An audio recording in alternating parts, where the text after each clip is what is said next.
everybody. Welcome to the stream. Welcome. I'm not as curious. And we're here. We are back for some more Punching Gray Raven. But yeah, how's everyone doing today? I hope you're all doing well, because I certainly am. But yeah. Sorry for the delay, everyone. Some IRL stuff came up. So, yeah, apologies for the delay. But, yeah, we're here. We're actually here. We're back. Don't worry. Everything's all right. But yeah, we're here. We're back. But yeah, how's everyone doing today? Hope we're all doing well. Because I'm doing all right. But yeah, super excited to check out.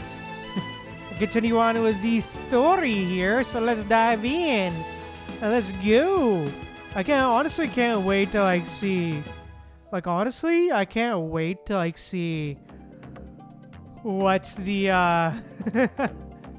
what the next part of the story is all about, for sure, man. Can't wait to see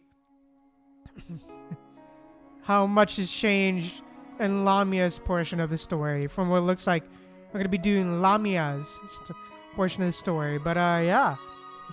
Can't wait to see what's next. So, yeah, let's go. But, yeah. How's everyone doing today? I hope you're all doing well. But, yeah. But yeah, definitely very, very interesting to see. Interesting chapters so far with all the changes, for sure.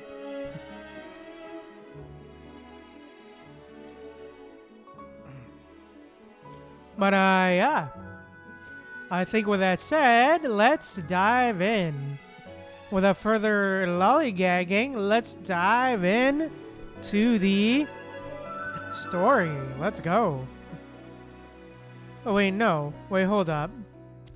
Did I bookmark anything? Living Fire? No, I did not. No. Wait, did I? Don't think I did. Anyways, yeah.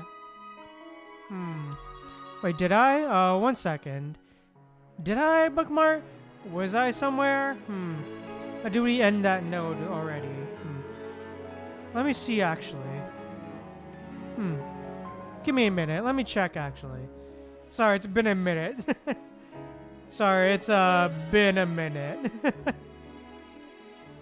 Been a hot minute, you know?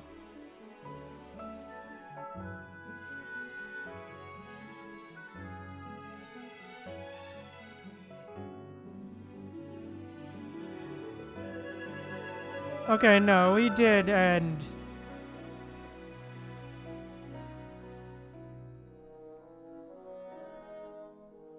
Okay, I know we did end that node. Okay, cool. Good to know. Alright, yeah. Never mind. Anyways, ignore what I just said. Ignore what I just said. I was confused. I was tripping. Anyways. Well, yeah, but anyways. Yeah, I think with that said, let's dive in with a story node. Seawater hangs suspended in the sky. Oh, fun. Alright. Seawater hangs suspended in the sky. Okay, what? Okay. April 1st, April Fool's Day, yeah. Fate decided to crack a cool joke, depriving the hero of all lights. Uh-huh. Okay. Who am I? In the chaotic mind, only the wherever crash-landing transport remains. The strange smell of a leaking machine oil fills human nostrils. Oh, fun. Who am I? The pitch-black void echoes like a reverberating wall, with the human voice resonating unchanged through the emptiness. Okay, what? Where are we? In the memory, the transport is attacked and crashed. But this place, where is this? Oh, fun. Where am I? Your own voice sounds as if it's coming from beneath the water, muffled and hopeless. Alright. As the voice spreads through this dark void, a rebel stands across the water's surface, and strange visions begin to emerge before you. Then let it be here. What? Make out merciful one guides Grey Raven's gaze, setting upon the sea. Wake up, it's time to wake up. Sleep when it's time to sleep. Of course, so... Make sure you're aboard safely. They shouldn't be crossing the line. What?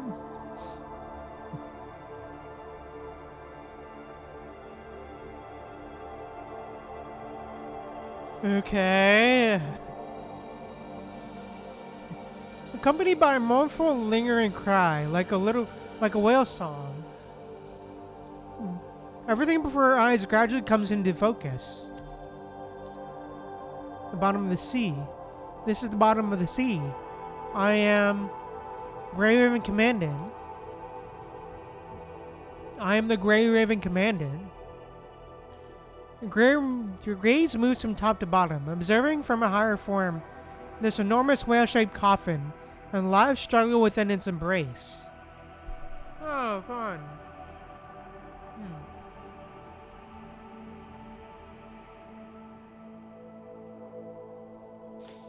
I must get them out of here. Impossible. Echoes from a distant future reverberate through your mind. This predetermined end can't be changed, yet some regrets may still be redeemed. Only this way can the loop be closed. Loop. Haunting calls unique to the deep sea consciously echo throughout this space. Slumber here, awaken from the other shore. You ultimately return to the seabed, and ultimately, the whispered murmurs fade from the ocean waves, vanishing from this space. Oh, what? Oh, fun.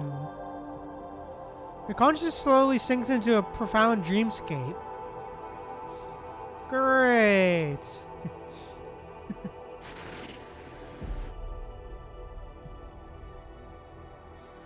Crimson soil envelops the roots of the tree of life, where red tide projections wear and laugh, acting out their ordinary yet sorrowful lives. Oh, great!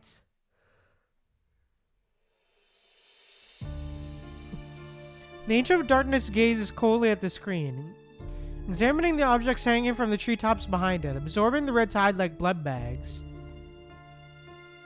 Oh, great. Vonnegut. Great. Oh, fun. As the red tide disperses, the woman who has emerged with the colossal tree remains still and silent here. He applies all the results from hatching Chico to this place. Cthulhu gradually absorbs nutrients from the red tree, and she's growing. Oh, fun. Great! Plop. Having absorbed enough nutrients from the red tide, the bloated blood sacs fall from the treetops, the grotesque limbs struggling from the tree for the crimson fluid within. Mom. Oh, great. The humanoid hetero creature with an odd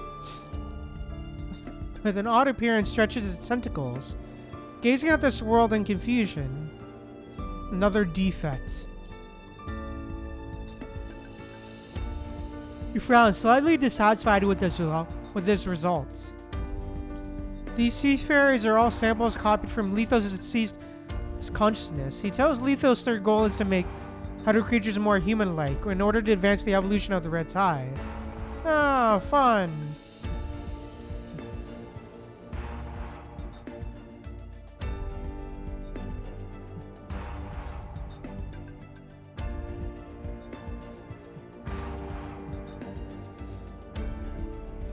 But only the Ancient himself knows that his purpose extends far beyond that.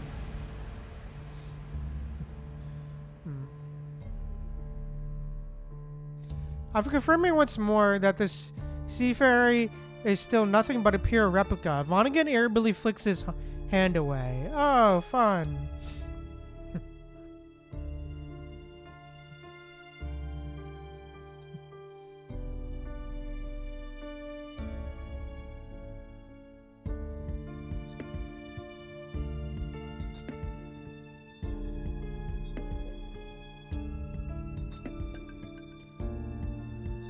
The door at the end of the corridor emits a soft crackling sound. Mister? The purple-haired ascendant on the other end of the communication seems to notice the angel's poor mood and hesitates momentarily.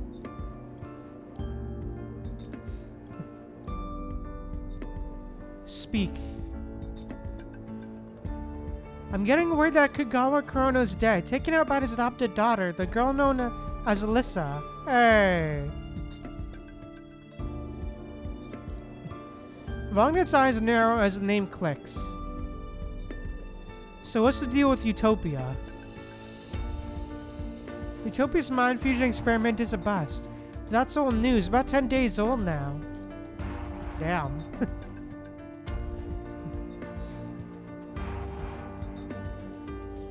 Babylon is hunting down Utopia's last ships everywhere. They're probably seizing all the data info as we speak. It's okay.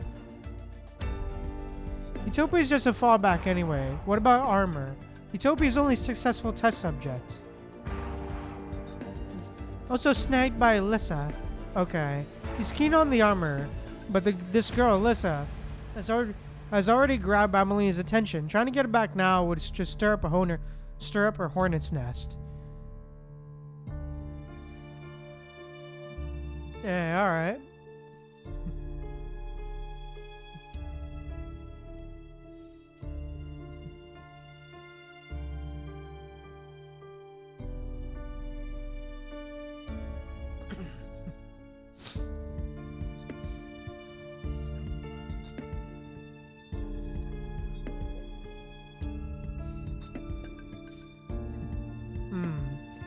You can't stand a fuss. Hey, alright.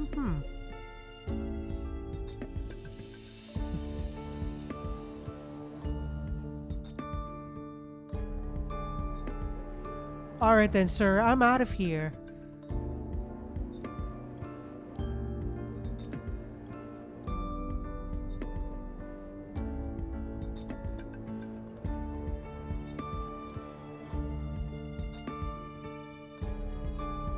Is Graven Commandant settled in?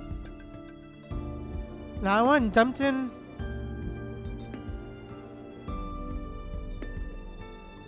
That facility with the renegade constructs and red tide fanatics. Damn, alright.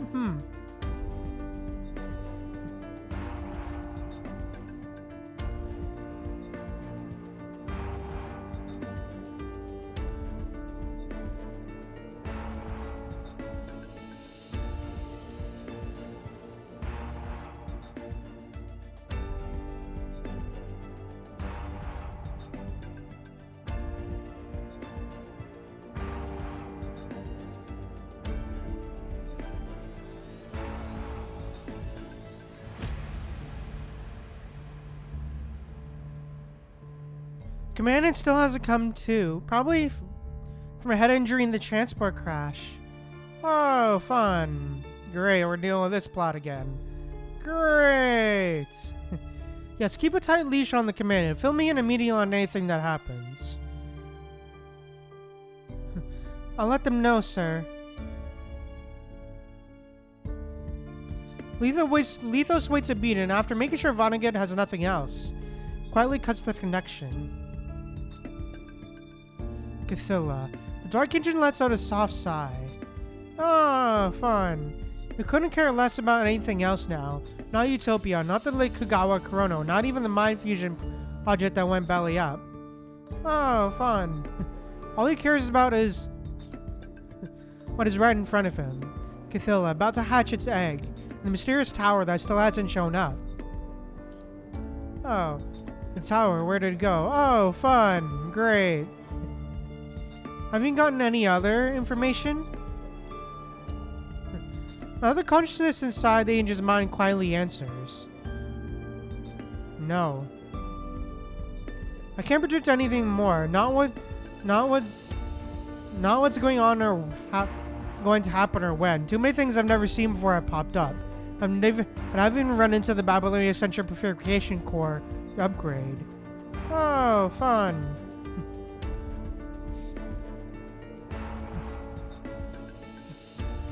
Oh, great. The same detect for Babylonian central purification photocore upgrade. Part of it feels familiar, but I can't say for sure if it really comes from the future where I existed. Where I existed. Sorry, I've never been very good at this. Nema's tone is gentle. I thought along these lines before too. The tall man mumbles to himself like a child, with a strange sense of humor. Oh, fun. I once wondered if someone in the future did something to cause all these changes. But the tower never got close, so can't prove that theory, and besides, who else could pull all of this off? Oh, fun. Could it be Dominic from the fog? It's not out of the question, but as you said, everything hinges on the tower. I've checked, and the rifts in the bridge have sealed up. As long as the tower stops growing, we have no way to verify any of this.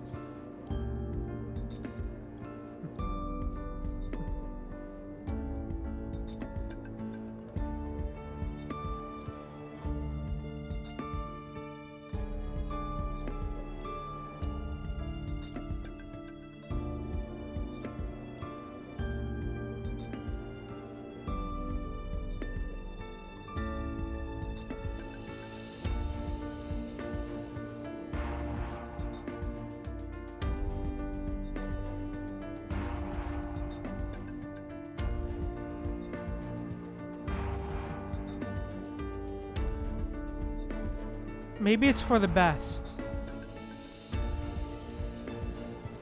The young man lets out a weary sigh, but the punching virus still exists. As long as the punching virus is around, everything will keep happening in cycles. The same old problems, the same old destruction. Oh, fun.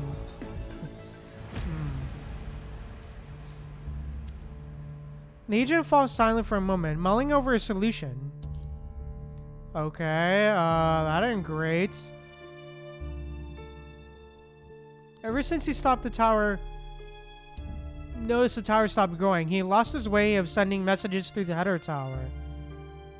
Get wrecked. Because the tower never came close as promised, he missed out on too much information. With only his notes and terminal from countless dashes through time, his understanding of the future stretches no further than the present moment. Oh, fun. Vonnegut's cheat code expired, and his prophetic foresight ends now. The agent shows a rare moment of hesitation. He quickly squashes it. In his place comes a more determined gaze, and even a more focused analysis.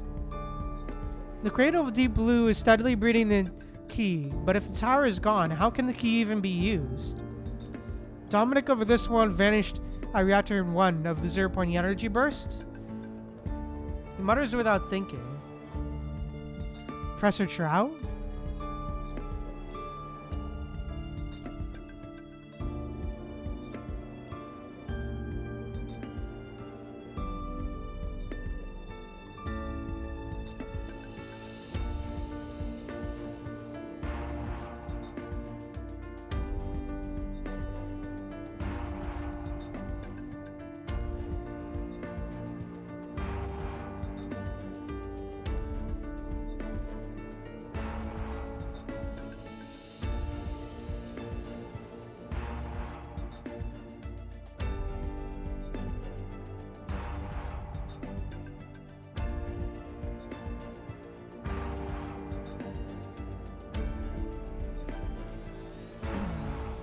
I remember you saying that Dominic disappeared while seizing the tower's core, and this world's Dominic also went missing after the 0-point energy burst. Hey, wasn't this world's Dominic supposed to be dead? Hey, Durst No Nam, welcome to the stream, welcome, yo. Welcome to the stream, welcome. Thank you so much for joining the stream, and welcome. Enjoying the chat, hope you enjoy your time here. But yeah, thank you so much. As you can see, we're currently playing some PGR, reading some story. But more specifically, chapter 36. But yeah, thank you so much for joining the stream. Really appreciate it. Thank you so much for joining the chat.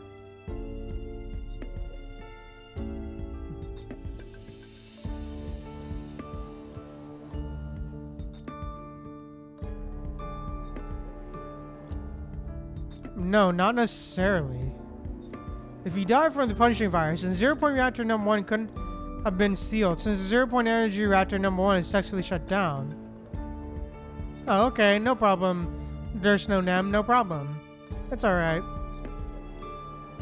There might be more clues at that location. This is just a hunch, Professor Trout. But also might lead them down a new path. Can't let the tower fall into just anyone's hands. If we don't find any, even if we don't find any clues, maybe we could try to restart the 0-point reactor.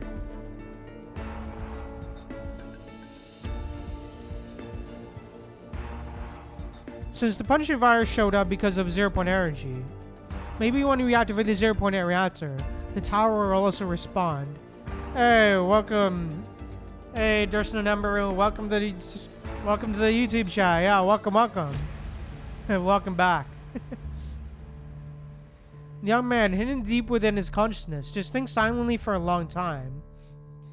But yeah, as you can see, we're currently doing some reading some PGR story, namely chapter 36. We're currently in the middle of what I believe is supposed to be Lamia's chapter. So yeah, or at least we're seeing what's changing in Lamia's chapter, in chapter 36 here. But yeah, thank you so much for joining the stream. Appreciate it. That's all right. Fair. Yeah. Interesting. No, there's no Nem. There's no Nem. Alright. Goes quiet, not saying another word. Vonnegut. The agent stares blankly at the old-style terminal screen in front of him. Oh, great. The agent... Alright, even though his mind... God damn it, really? Mind still has a lot of static. He's clear-headed enough now. Red tide, punishing virus, chaos, contamination, the fog, the tower. None of this is over yet. He always finishes what he starts. Boom. A loud crash explodes from the screen. Oh, fun. Lithos. His voice is neither loud nor soft, but the poor herald descendant still isn't responding to the communication, even after all this time. After flipping through several screens, he pulls up surveillance footage of the cradle of Deep Blue. Great. The whale-shaped coffin is trembling and collapsing as it struggles upward, guided by merfolk, fighting to break free from the sea's grip. Oh, great. Fun! That's not great. Well, that's not, ideal. So Lithos failed after all. The agent's tone stays calm as he turns to check another surveillance screen. At the bottom of the cradle, in a hidden room, the egg of holding consciousness of the commandant who perished in the deep sea rests quietly in the red tide. Oh, what? Lilith? Mr. Vonnegut, I'm already in position, just as you instructed. Yes, bring them back. Of course, as you command. Before Lilith can say anything more, Vonnegut cuts off the communication. This key, this time, could it be the perfect one? He stares at the unhatched egg at the bottom of the cradle, muttering to himself.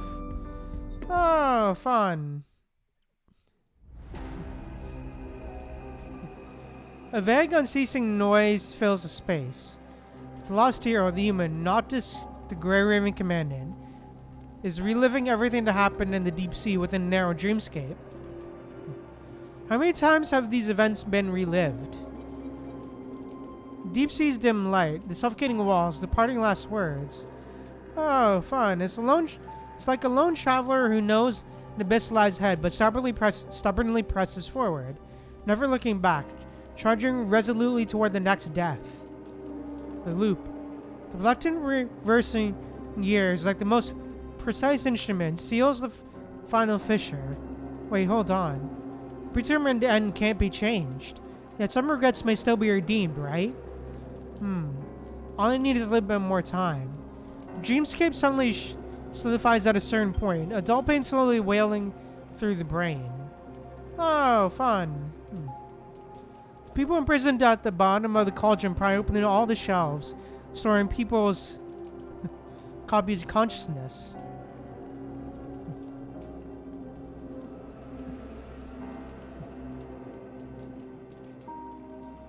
If you can't make it back, bring your message to Valeria for me. Oh, no, not Shorthalt, bro. God damn it. Rip Shorthalt. Tell her to delete all my embarrassing videos. No, actually, just say hello to her and Wanshi for me. Aw. I've seen enough of your face. Don't bother looking for me. That's what I'll say. Huh. You can tell them yourself. We're all gonna make it back safe and sound.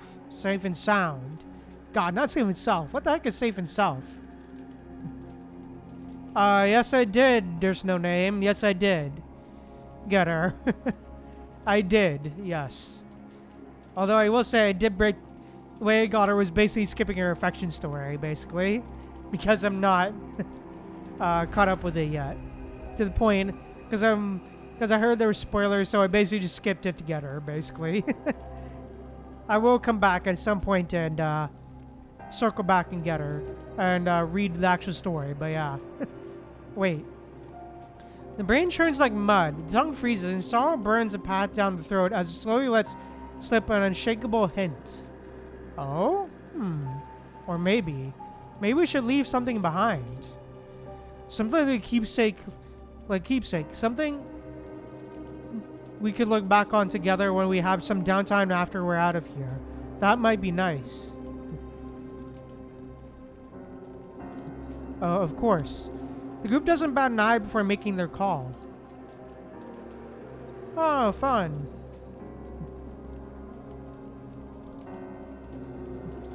The year slams shut with a thunderous finality. Drifting in dreamscape drenched in tears and sorrow.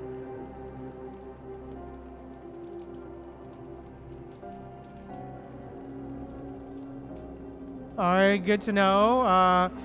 Yeah, good to know. There's no name. Them. Time spent. Sheer sorrow. Time spent through countless cycles of reincarnation. Oh, fun. Oh, great. April 16th. It's been 16 days since you vanished. The human wakes up naked in an old, filthy underground lab. Yeah, true. For real. There's no name.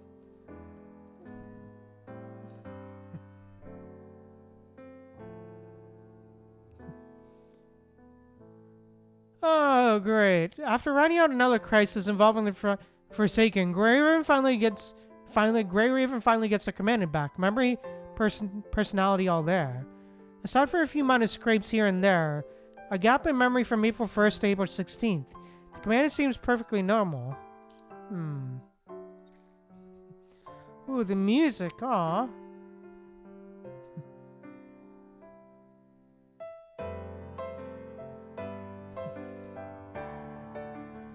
Aw. But after a thorough examination, when the small package Lamia hands over finally reaches human hands, those blank memories take on a new meaning. Aw. Yeah, fair. Oh, nice. I hope you enjoyed chapter 21, There's No Nem. Yeah. But yeah, it wouldn't make sense how you were confused, considering, if I recall, I believe there are heavy spoilers in that. So yeah. I did skip it for my sanity and for, you know, just to not get spoiled, essentially. So yeah. I did basically skip that, so it wouldn't get spoiled. So yeah. Shorthalt's name tag is wrapped in a rough strap of fabric that, judging by the material, most likely came from Grey Raven Commandant's missing coat. A crowd gathers around the fabric strip, with the Grey Raven Commandant and Valeria among them, all gazing intently. It's almost as if Shorthalt himself never knew how many lives his usual thoughtfulness touched. Valeria, Yata, Shiva, Cyan, Wanshi, the list goes on. Aww. Hey! Oh, that's so cool. Aw. It's an interesting proposition. Huh. Man, it's really interesting to see, like, if we look back. To see... If we do look back on our lives, it's interesting to see just how many lives we've interacted with, you know? And potentially how many we've changed and touched, you know? Huh. Definitely very deep, for sure. Turns out he'd been handing out candy to so many people. The paths causing long before they ever realized. Aw, the music. Aw. The fabric strip itself has several lines of text, a bit blurry from being soaked in seawater. The first two lines are short and sweet. Not like a last will and testament, but more like a quick note left on a dining table before heading out. Medic bot maintenance is done next week. Don't forget to pick it up. Damn, next week's probably ancient history by now. I almost forgot. The video of me drunkenly hanging by the medic bot is probably viral, isn't it? Well, that being the case, there's not much else to say. The scarabs are a pain in the neck, but working that hot-headed lunatic somehow makes sense. Two wrongs make right, eh? Keep up with your frame maintenance. Don't slack on mission reports. And before your missions, try to keep Shiva from running her mouth. Remember to pick a new captain.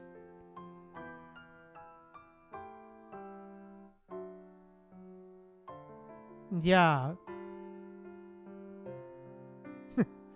Yeah, she did. For real. There's no them. Yeah, she did. I'm not sure. There's no them. I'm not sure. You do whatever you feel like. I'm not going to judge. Or am I? These was for breakfast without mindless reminders quickly trail off. Perhaps as the writer's feelings get more complicated, the tone suddenly shifts in what comes next.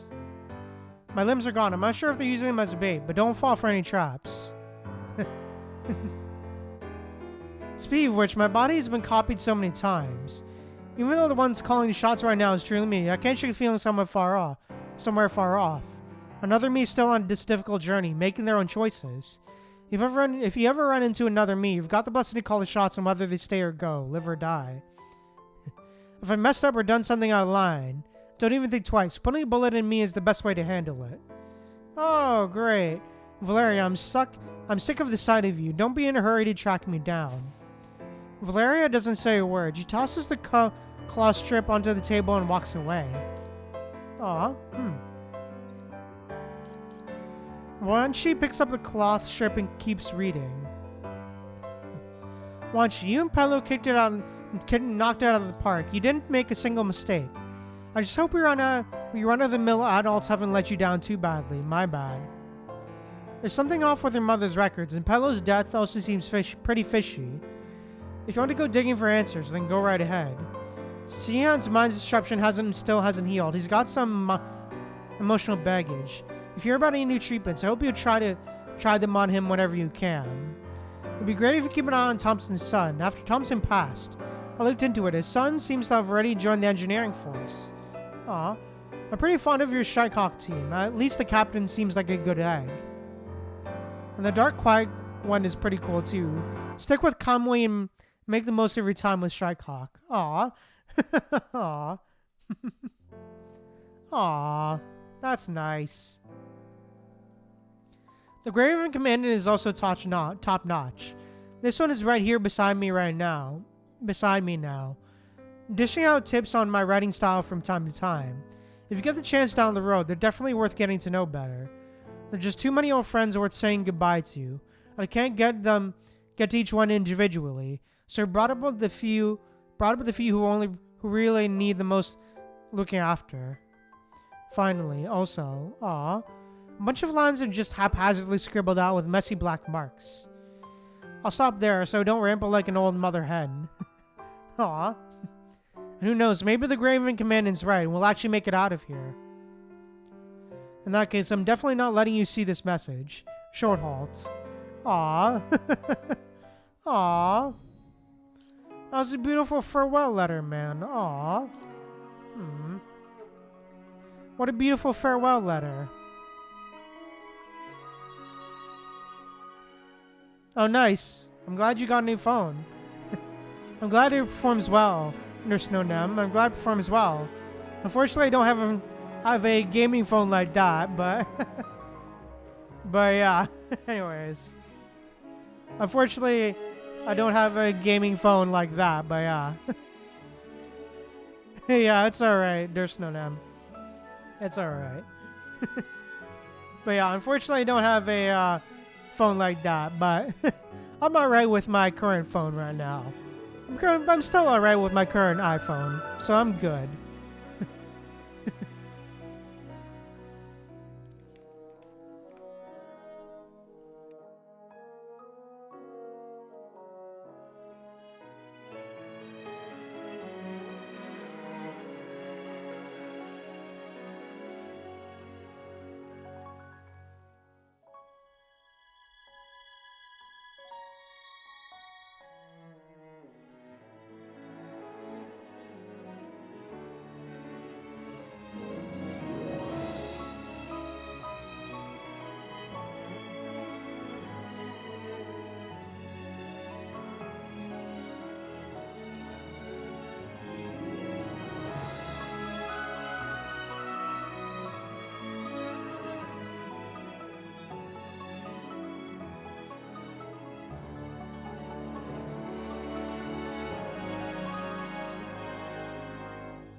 Yeah, fair. Although, I'll be honest, I don't play Aether Gazer, so I'm not really familiar with what's going on in that game, I'll be honest. So, yeah, it sounds like it's pretty bad. For real, there's no Nem.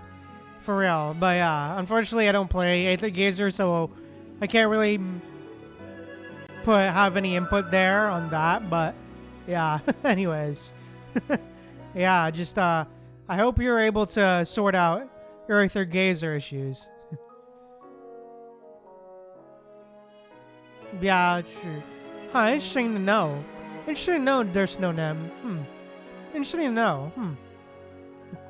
But yeah, unfortunately, I have no experience on that. Because I haven't played Aether Gazer at all, really. So, yeah, unfortunately, I have no experience with that. But yeah. Anyways, let's keep going with the story, Raging Tide.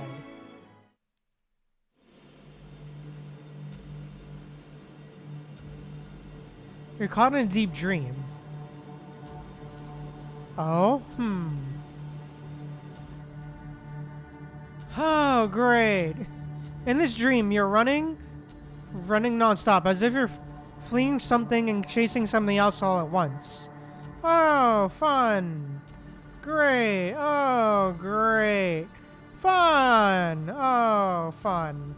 That's not great.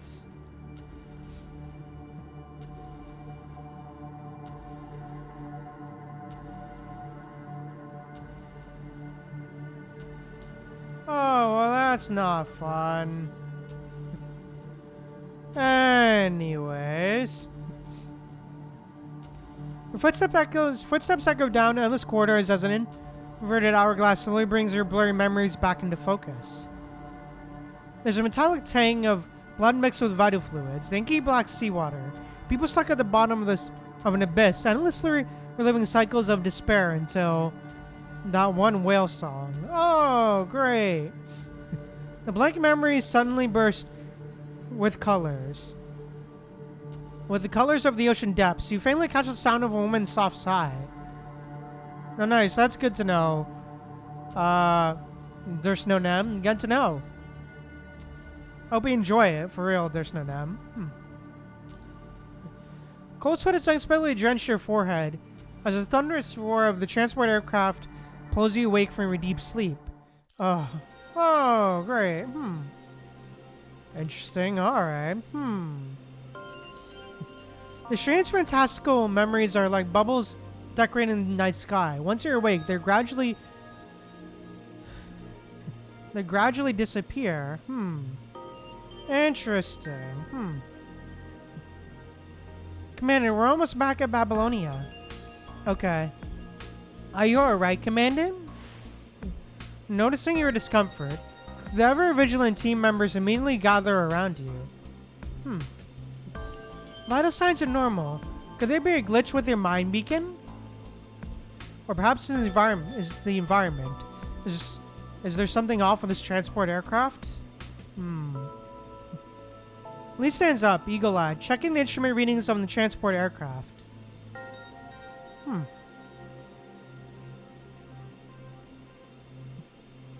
No, I just had a bad dream. That could have been a mind beacon glitch. Once we're back in Babylonia, we'll swing by the Star of Life. It's okay, just a bad dream. Seriously, it's nothing but a bad dream. That's exactly what you said right before the Deja Vu episodes started, Commandant. Yeah. Yeah, fair. Yeah, good to know. But yeah, anyways. Yeah. It's alright, yeah. I'm not sure. I don't be honest, I don't really keep up to date with all that stuff, I'll be honest. There's no name. Lucia gives you a disapproving look. I've already booked an appointment at the Star of Life Medical Center. We can head straight there as soon as we disembark from the transport. Oh, fun. Alright, fine. Alright, I'll head to Star of Life. Even though I'm sure they wouldn't find a thing.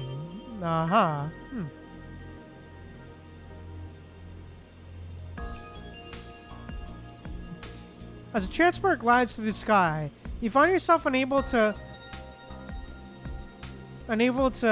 even peek out your work terminal with the three companions watching your every move. Damn. Then at least let me check on this Forsaken situation. The negotiate records with Oasis. Luvas is guarding the work terminal, tries to keep a straight face, but eventually gives in under your pleading gaze. Aw. Fine, but you're not allowed to work for too long, got it? Aw, Liv. Yes, sure. Open the terminal. You see that Lee has already neatly laid out all the information from the negotiations. 3 days after you got back from the ground, invitation from diplomatic corps lands in your lap. During negotiations with the Forsaken and Central Buffer Zone. These talks wrap up successfully, no surprises there, with Watanabe holding launch codes for 7,295 missiles orbiting above. Babylonia simply can't afford to keep fighting them. Facing that kind of firepower is a death wish. What's more, the Forsaken has managed to bring several Golden Age factories back online, giving them plenty of resources to settle down instead of just drifting through the wasteland. Damn, alright. Now formally recognized as Oasis, the Forsaken cut trade deals with Babylonia. Alright, damn. Babylonia agrees to help Oasis upgrade the cores of the purification filters in their territory. In return, Oasis supplies Babylonia with resources it can't produce itself. After this initial agreement, you, having played part of a mediator, can head back to Babylonia, leaving the diplomatic court to iron out the finer points of additional treaties. Alright, Clever. You can't help but furrow your brow with the name Cradle, highlighted red in your terminal. Oh, great, Cradle. Fun. Oh, great. The story's almost over. It's just a read. I'm just a reader here. But if you could, I'd like you to call me Cradle. Oh, great. No. Oh, God. Hello, Noctis. Oh, fun. This bitch again. The girl in the green robe silently lifts her dress and gives a graceful curtsy. Cradle. Every time you deal with this green-robed girl from the Red Tide, you feel like something's not quite right about her, but never really pushes you to the point of outright alarm. Oh, fun.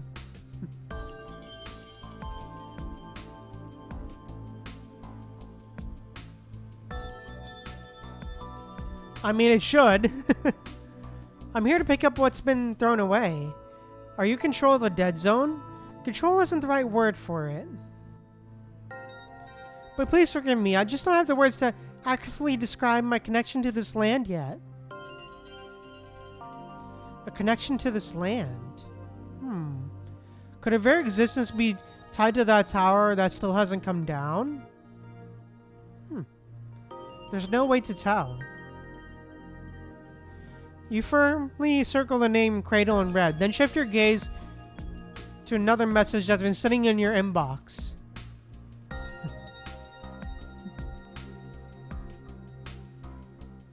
Oh yeah, really? Oh god. Oh no, that's not... Oh god, really? There's no name? God, wow. Yeah, Jesus, what? That's crazy, there's no name. That's crazy, man. Really? Anyways, wow. Anyways. Apparently after learning that Babylonia started large-scale renovations of their purification filter cores, Kowloon extended an invitation. They're hoping to team up with Babylonia build a maritime defensive line against the punching virus. Oh, fun. Building a maritime defensive line together with Babylonia? Hearing a question, Lee whips around, looking alert. Oh, didn't we agree you'd only look at negotiation-related documents? Bruh. Just taking a quick peek. Lee shook his head, then pulls up some supplementary materials from the terminal. Conservation areas along the coast are reporting a disturbing trend. Large numbers of header creatures are now gathering in the surrounding waters. Oh, fun. This could be a lingering effect of the red tide that swept through the sea. Or perhaps the punching virus has been quietly gaining strength on the ocean floor all this time. Regardless, if these header creatures manage to make a landfall, they'll wreak havoc on coastal regions. Yeah, for real. There's no damn, for real.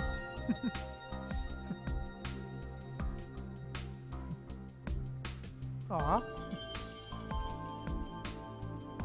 The situation is made worse by the fact that the defensive light wall has never been fully repaired since the Battle of Kowloon. On top of that, resources are stretched incredibly thin due to the influx of Kowloon residents who evacuated from the Niter. Ah, yes. Given that Babylonia's souped-up purification filters cores are good to go, it makes total sense that they see this chance to last for a hand. Sifting through your terminal inbox, your eyes land on the word world government aid to Kowloon pretty quickly. Did Parliament pass their proposal? It was a close call, but the proposal scraped by with a 67.5% backing. Here's the kicker, though. The transport craft's roar dies down as it steadily descends. Asimov actually asked Gestalt to weigh in on the proposal during the meeting, and Gestalt's verdict was 100%. Yeah, that is... God, that's you and crazy. For real, For real, there's no nem.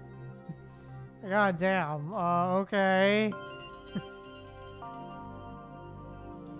Oh, great.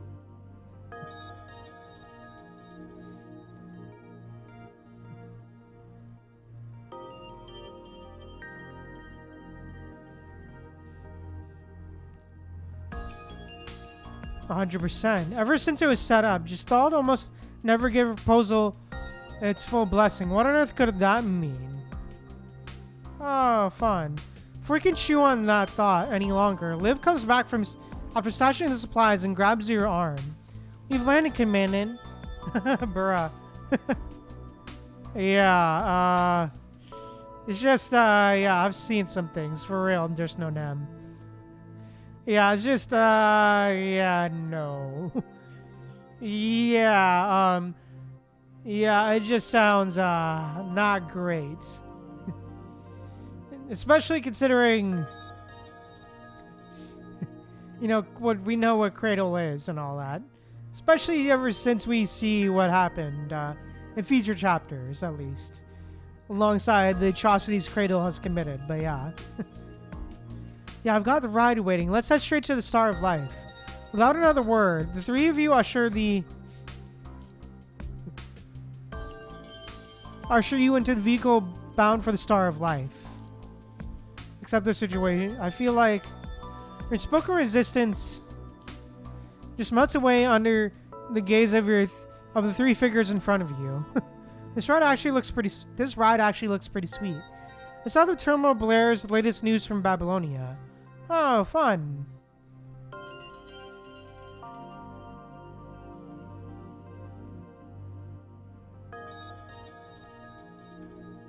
Alright.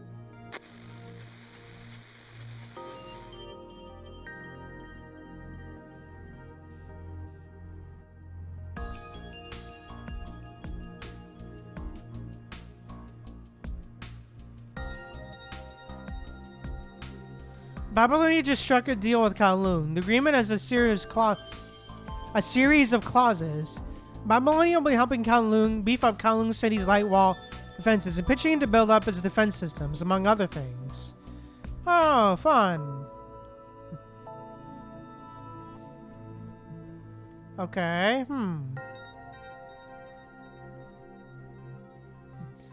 While the light wall defenses get their upgrade, Kowloon residents can move to nearby conservation areas under Babylonia's control. Oh, fun. Hey, alright, Kowloon City, built outside West 3rd Street, Hexabridge Port. Alright, Heads up, Kowloon City residents, listen up. Shattered glass and debris litter the ground, glinting in the harsh sunlight. Residents clearly bolted, accidentally breaking things in their scramble to get out. Oh, fun. Chaotic footprints lead from the courtyard right into the street. And it's not just here. The whole southern district of Hexabridgeport is completely deserted. Every single one. Every single home abandoned. Terminals fixed the street posts on courtyard walls crackle with Pulau's announcements. Their broadcasts barely audible through the static. Oh, great. Just 3 hours ago, a massive wave of punishing creatures swarmed out of the sea, launching a brutal attack on the satellite districts surrounding the port. Good news on one front, we've ironed out an agreement with the world government of Babylonia. Every single Kowloon resident can now head to safe zones under Babylonia's wing for temporary shelter. Right now, the Pulau crew's neck deep in fight against these Hedo creatures. Meanwhile, the Chao Feng crew is teaming up with the other Kowloon crews still here to manage the boarding and evacuation efforts. The terminal just keeps blaring, but out here in the residential areas, it's dead quiet. The only sound is the crunch of shattered glass underfoot, reflecting the sun like cold and blinking eyes. Oh, huh. Oh, fun. Heads up, Kowloon City residents. Listen up. Okay, Explosions rip through the thunder echo, and the sounds of blood and screams fill the Kowloon crew headquarters at the Niter. It's pure chaos. These Hedo creatures, they're working together with uncanny precision, almost like someone's pulling their strings, even outright controlling them. I'm going to get straight to the point. Our top priority is to get the light wall of Kowloon Metropolis back online. Oh, okay.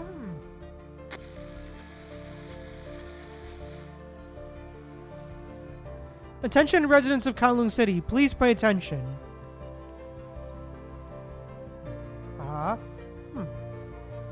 The light wall of Kowloon Metropolis is being reactivated to push back the red tide of the Hedo creatures.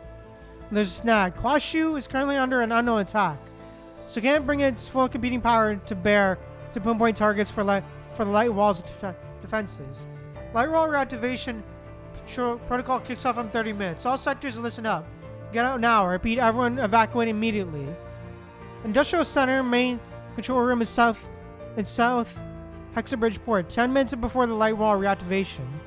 Kowloon crew headquarters. Crunch the numbers. Palau crew's ground defenses are pulling back to North Port in less than 5 minutes. When they do, pushing the red tide will completely swallow this entire Southport industrial zone. The last transport just cleared out. Taking all the movable supplies and a hefty 77.5 kilograms of cryogenic deuterium terranium fields with it. Fuel spears with it. Still, I left a tiny bit behind, 0.75 kilograms to be exact. 2047, pressurize the target chamber. Okay, Hey, alright, Ignition at 2550. Any objections? 14 workers stand in the stifling controlling room. Completely silent. A cigarette, an ember glowing red, makes its way around, hand to hand, until it's just a stub. Oh, fun. The green situation stabilizes. Light never comes on. Zhangxi flicks the dead cigarette butt away and gestures for the worker of the console to clear out. This isn't on you. He brushes the dust from his hands, grins, and hits the red button. Hey, alright. Nearby, the funnel-shaped reactor lets out an ear-splitting shriek. You got to protect the factory no matter what. You now have the green light to take out all the facilities by overloading the reactor and blowing up the industrial zone if you have to. Never let the corrupted and the Hedra creatures get their hands on it in one piece. Don't back down, I repeat. Do not back down. Hey, alright, let's go. When the light wall hits, will it hurt?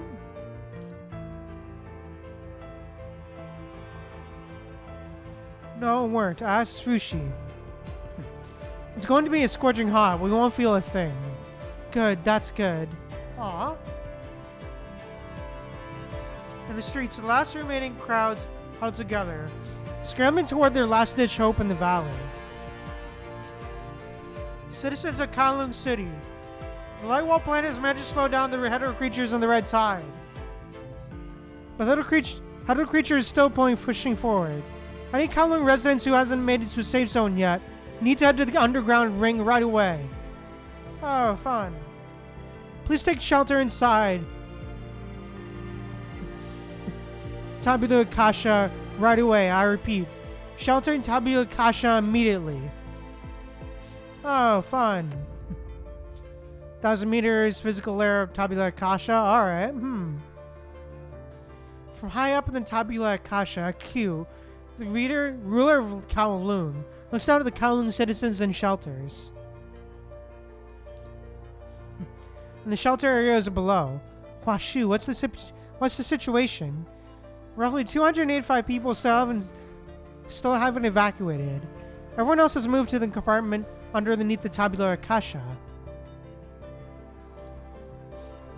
As in a ring.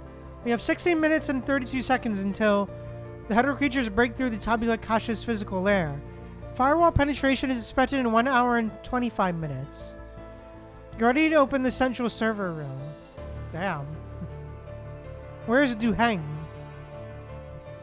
Duheng is in the computer compartment under Tabula Kasha's inner ring. Alright. It was the last chess piece she has, and making sure it plays out just right. Warning, Hedra creatures are bursting through the Tabula Kasha's physical lair from Dorm's lower northeast. Ah, fun. Is Babylonia behind this? Q stares northeast, watching endless waves of Hedra creatures throw themselves against the dome. As the only variable in the whole chess game, the Grey Ring Commandant has to own the responsibility Q puts on their shoulders. The underground ancient city, once deserted, is now spattered with blood and gunpowder smoke. Deafening explosions boom from the northeast. As a warning, Tabula Kasha's final protective barrier is breached.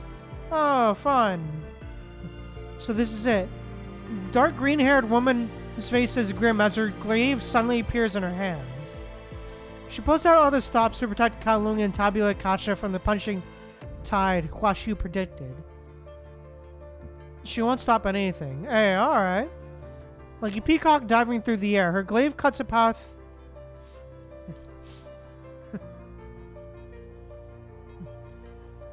Cuts a path.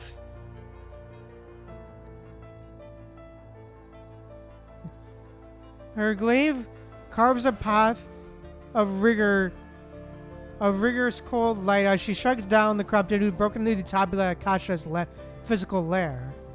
Alright. Hey, alright, let's go. Audit 14 non-control topic control room, alright. 30 minutes to Hashu's firewall collapses.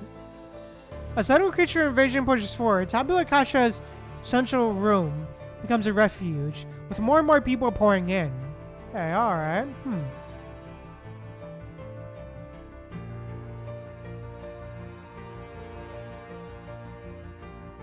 The air hangs heavy with the metal tang of vital fluid, and Kowloon residents are packed together, fear etched on their faces.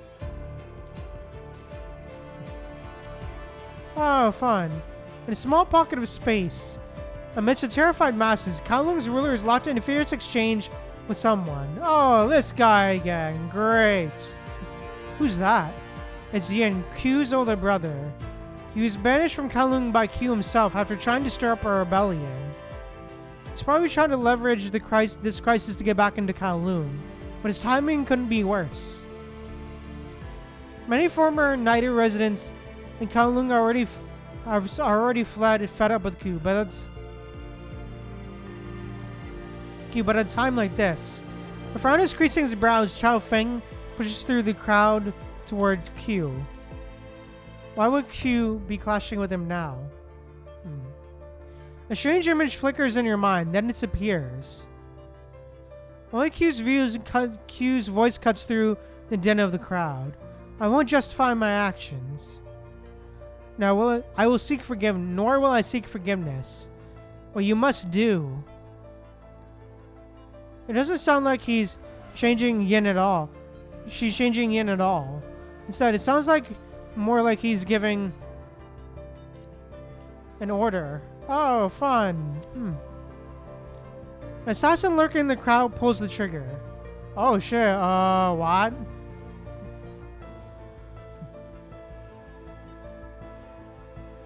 No, it wasn't me. What's going on?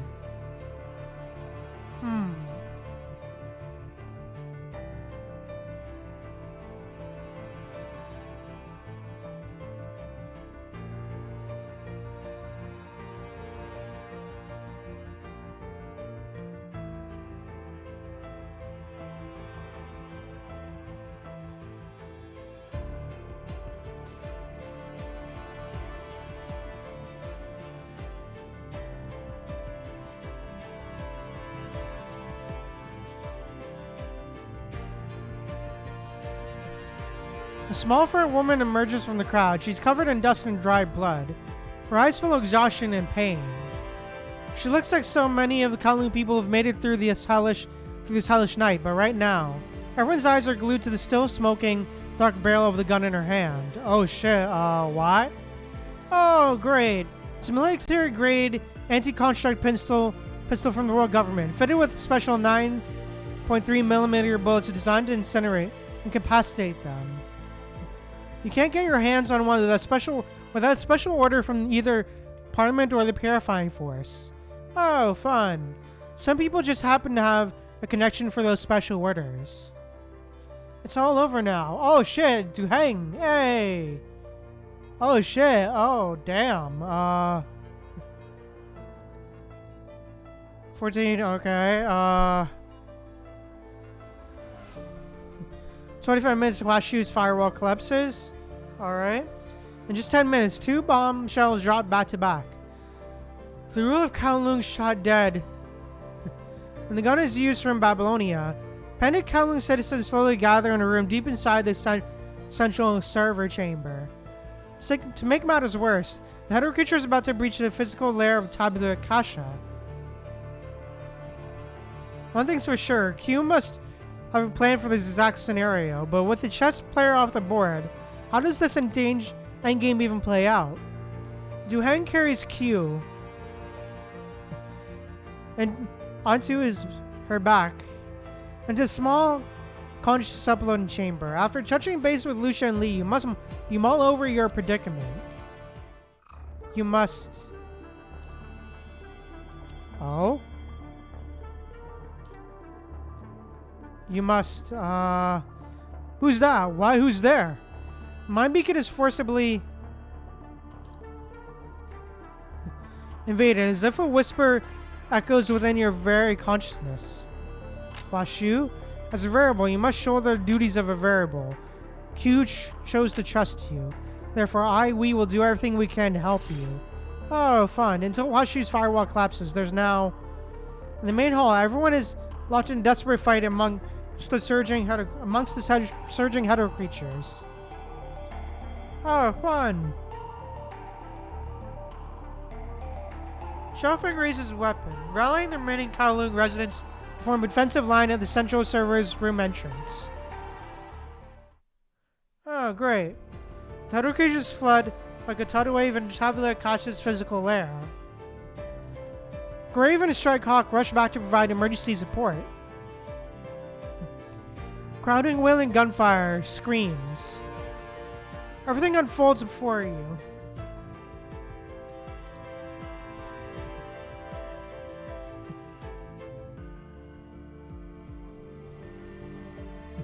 Like a scene on a repeat. Words materialize before your eyes and slowly fade, leaving behind whispers echoing in your mind. Oh, fun. We am just data, hovering between life and death. Our time is running out. Oh, fun. Washu Tabula Kasha's time is running out. Do what you must. Oh, damn. Alright, let's go, Chief. Hey, alright, let's go. Alright. Ooh, okay, interesting. Interesting that I took time to set up the Q chapter. Interesting. To really lay the foundation there, as opposed to just going straight into the changes. Very interesting there.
Anyway, sorry. Yeah, I can't wait to continue on here. But yeah. But I'm just gonna grab a little bit of snack here. I'll be back in a sec.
Alright, I'm back. Sorry about that, everyone.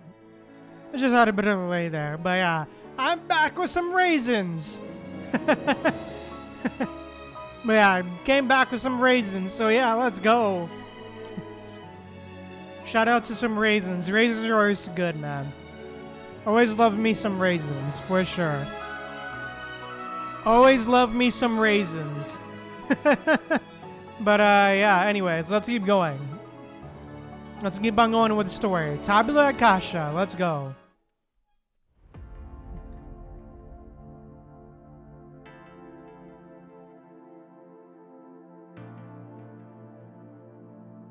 I do not wish to explain my life to others. Oh, wow. Oh, the music. Aw. Towering bookshelves stretch out from up into the clouds. Row upon row, while compact archives with rotating handles and massive iron cabinets crisscross, seemingly on the space and an intricate grid.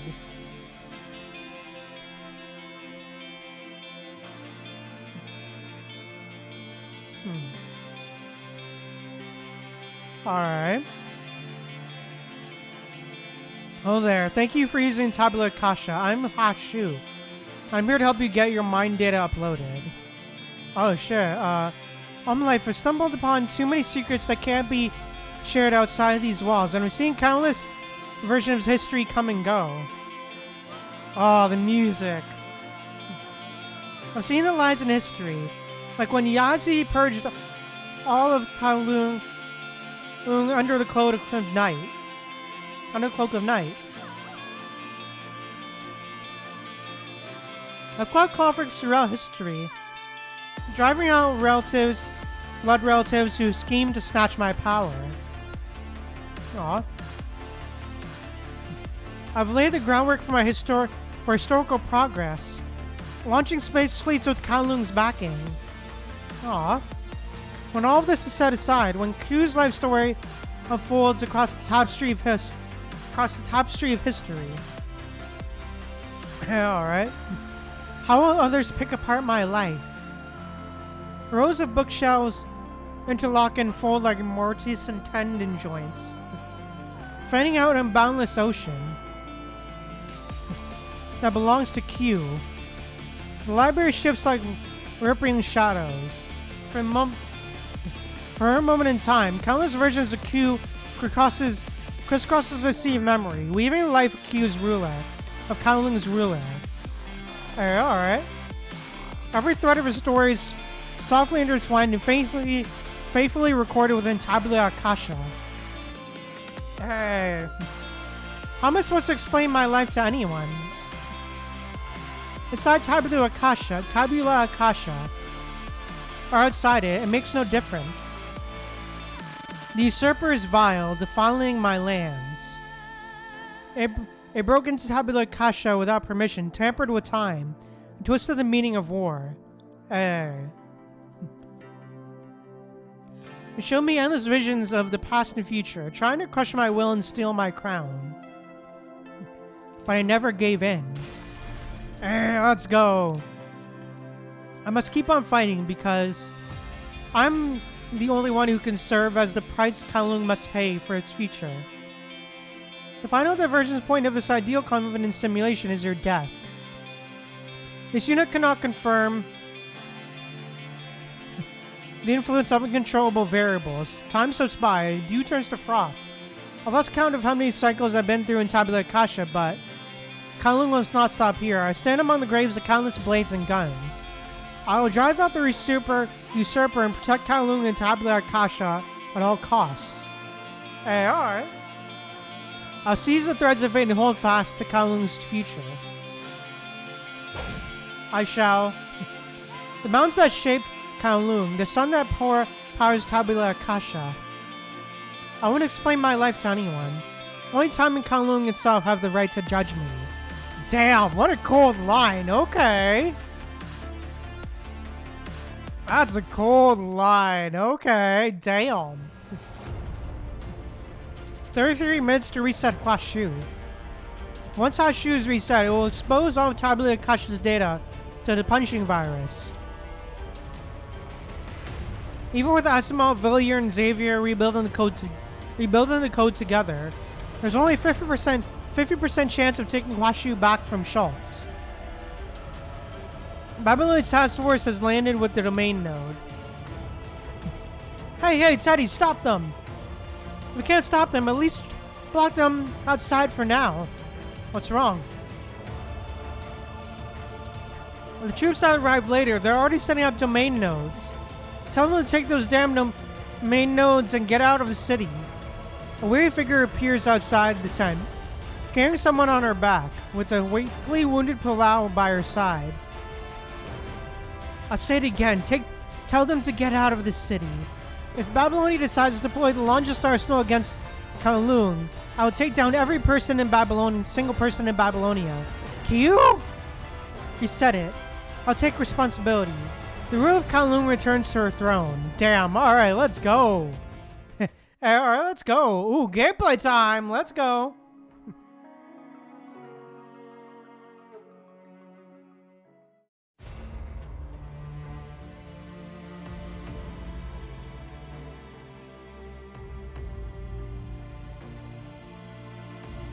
Ooh, interesting. Okay, huh?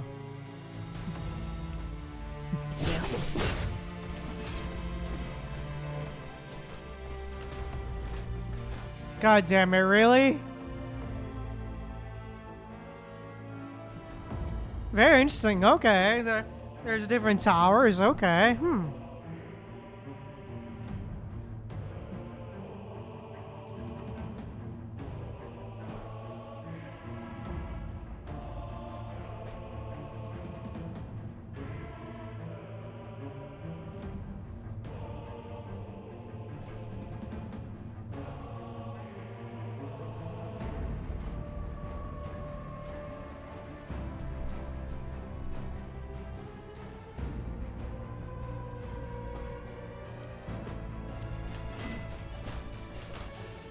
Alright, sorry.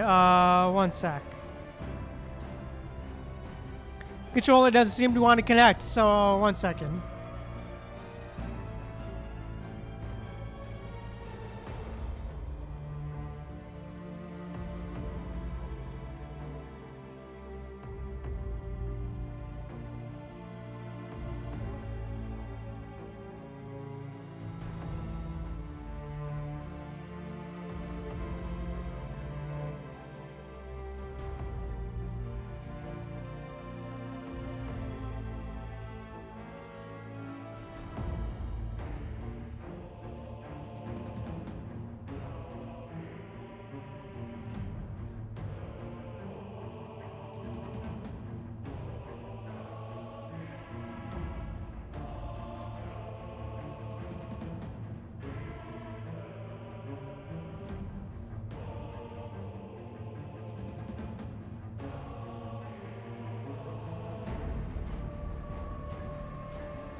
Alright, there we go. Sorry about that.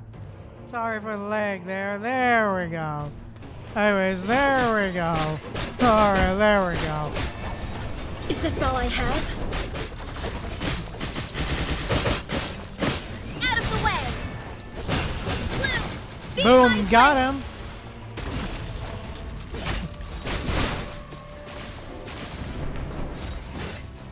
Oh shit. Oh damn. Okay.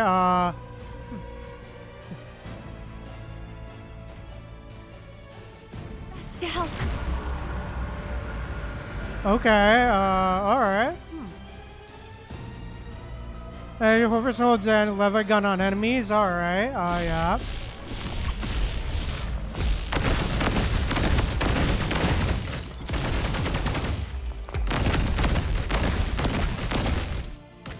I'll protect everyone. I'll do my best. Not perish.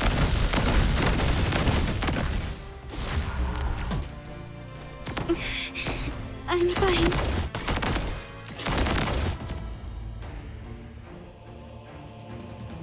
All right, come on.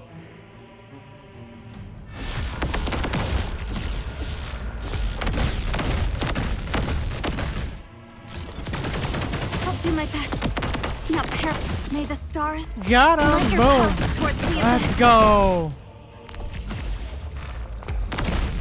Washi, establishing connection. Progress 63.45%. Hey, all right, let's go.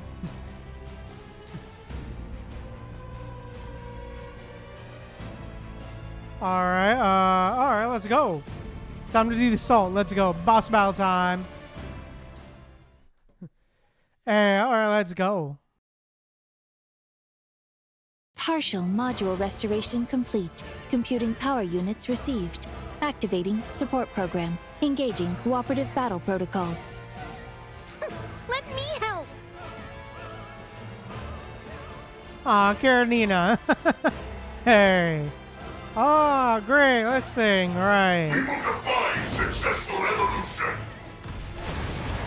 Your futile struggle is pitiful. Follow me into the frozen depths of eternity. In Great. an icy embrace, Got him. all lives shall fade. Their voices hush, in stillness laid. Yeah, rats, baby.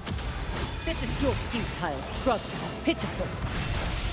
Follow me into the frozen depths of eternity. Damn, get wrecked. All paths Easy, end as one. GG, easy. Together, Get we shall wrecked. witness Kowloon's future. Damn, that was fast. A girl in a green cloak stands on top of mountain not far from Kowloon City. Oh, fun. The creature nestles obediently at her feet while the girl gazes out at the fires and gunfire still raging across Kowloon City.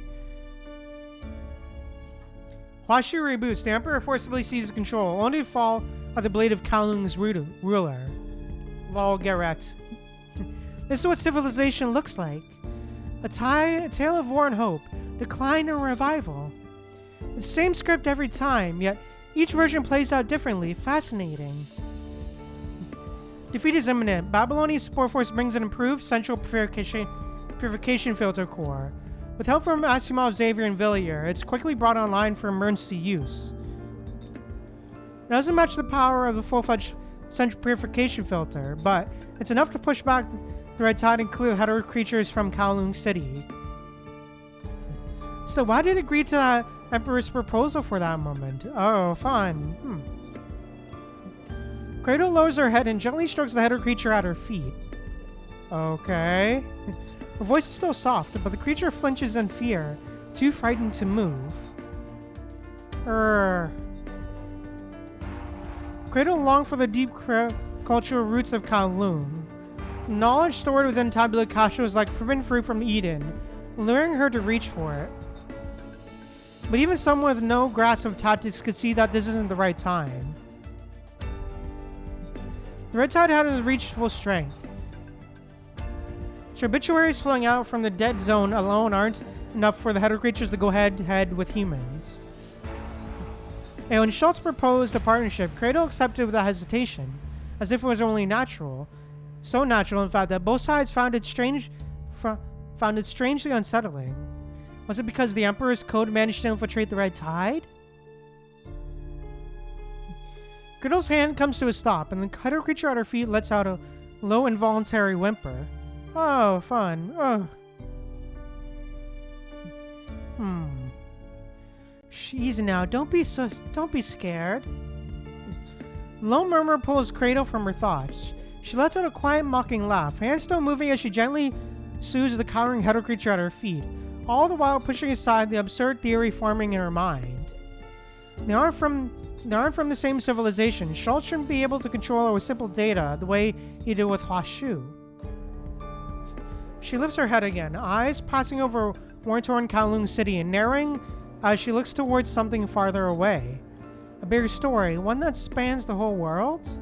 Oh, A writer called Created Cradle and their story, but who's to say this very moment isn't just a single line in someone else's script? Damn. Self-aware! Cradle still remembers where she came from.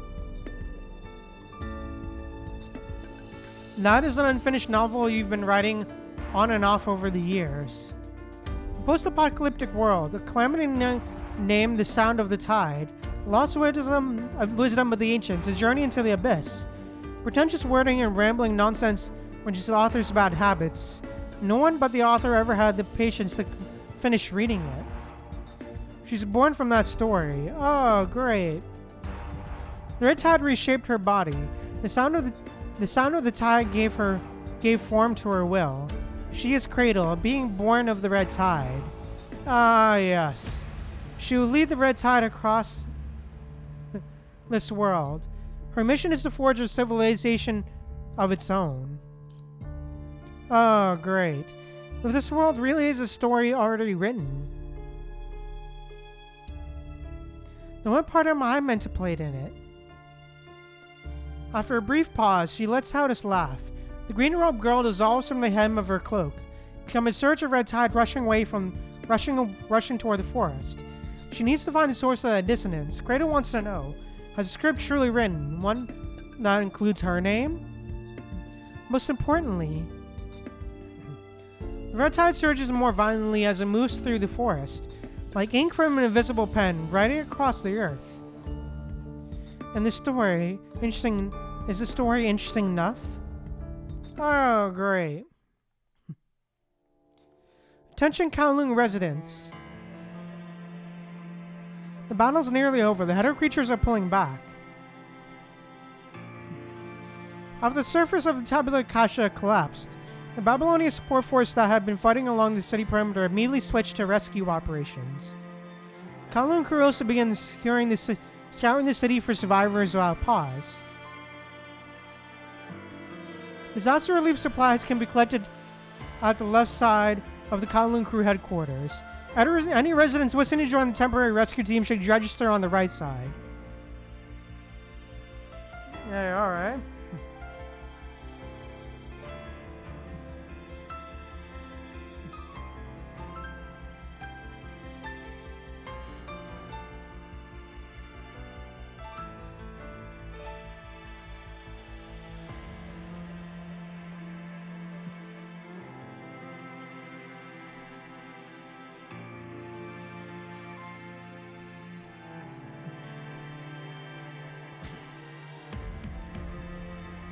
Under Kowloon's crew's command, the rescue unfolds in an orderly fashion. As sun rises, you sit on the ruined corner of the ruined factory, opening a terminal to record the mission log. Number 10, Kowloon. November 10, Kowloon. After the launcher plankton called Emperor eliminated, the creatures of Kowloon suddenly began to retreat. While report science counts evaluate possibility of mechanoid code unknown capable of controlling header creatures, guard roll potential collusion between mechanoid and other ascendants. Remember, Babylonian science council have arrived as soon as Kowloon upgrading its defense light wall, and constructing new central purification filters in an area not covered by a current light wall. Remember, Kowloon Fushi and Senukashu. And she turns to a new page. Her pen hovers, motionless as she stares at the blank sheet for a long moment before finally writing down a few key words to jog her memory. Okay.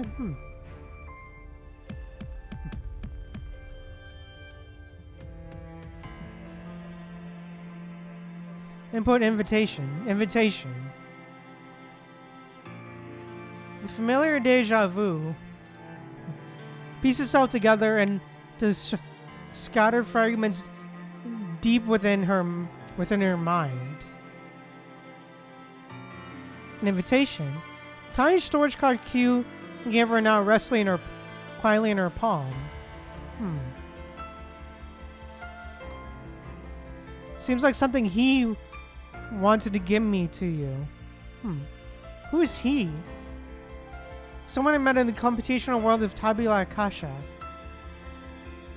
He shouldn't have appeared in Huashu's simulations. Perhaps that's because of an intricate connection between Huashu and Gestalt. He appeared as that girl. Dominic. It's an invitation. Sitting amid the ruins in deep thought, still unable to decipher the meaning behind this invitation.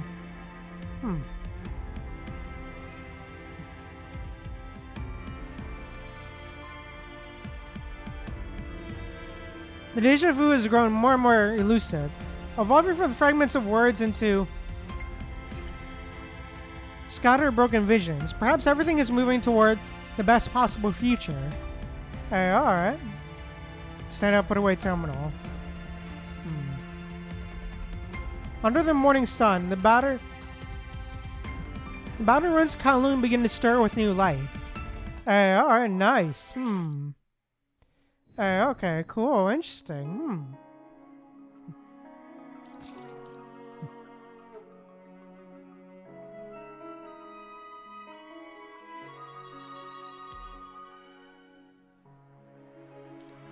Alrighty.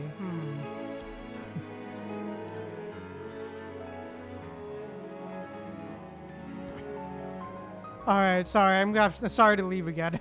I'm gonna grab more stacks. I ran out of raisins, so I'll be back.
Hi everyone, sorry I'm back. But yeah, anyways. I'm back, sorry. Anyways, let's keep going. Data Space Phantom. Alright, let's go. The new central purification filters, equipped with improved filter core, are quickly spreading like wildfire across all conservation areas under Babylonia's control. By reviewing with these advancements, the central purification filters can completely eliminate the punching virus. Hey,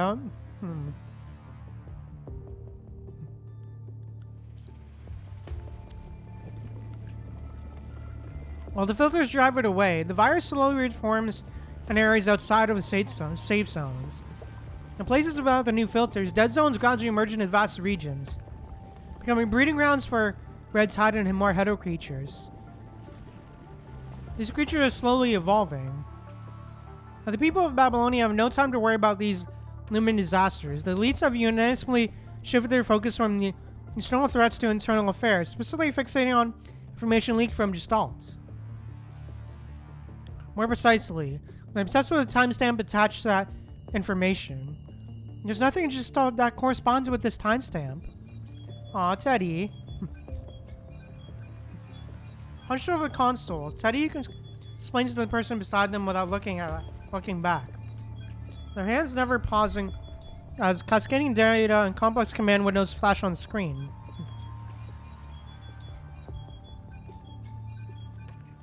So the problem is that Gestalt has a bug?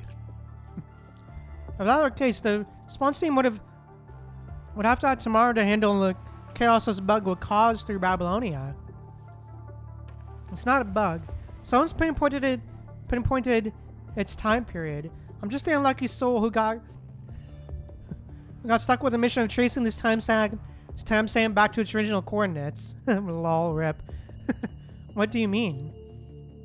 This thing just doesn't exist before the leak. And good luck trying to reverse engineer it with conventional methods once it's intercepted. Its origin is pretty obvious then. The display's flurry of activity finally dies down.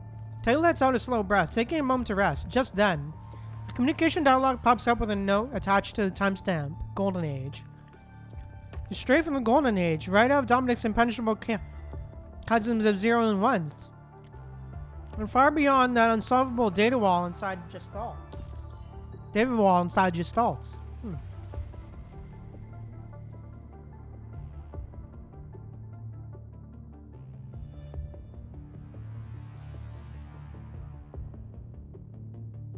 Okay, As she speaks, Teddy glances at the persistently flashing communication alerts and lets out a derisive snort. Parliament erupted the moment the news hit. Public pressure, directives, demands, pulling every personal favor they could. Those politicians have thrown more tactics at me than our antivirus programs.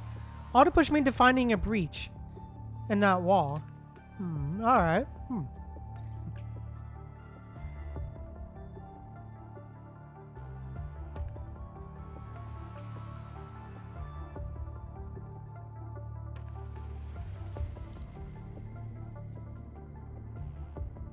And then escorted their technicians inside.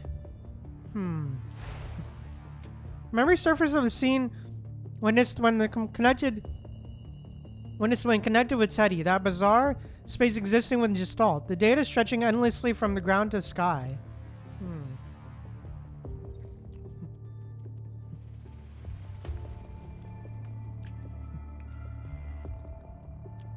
Does that thing really have a breach? And even if it does, would anyone even be able to get through?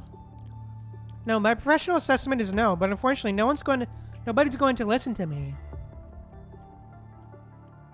She shrugs, her eyes glued to the terminal screen in front of her.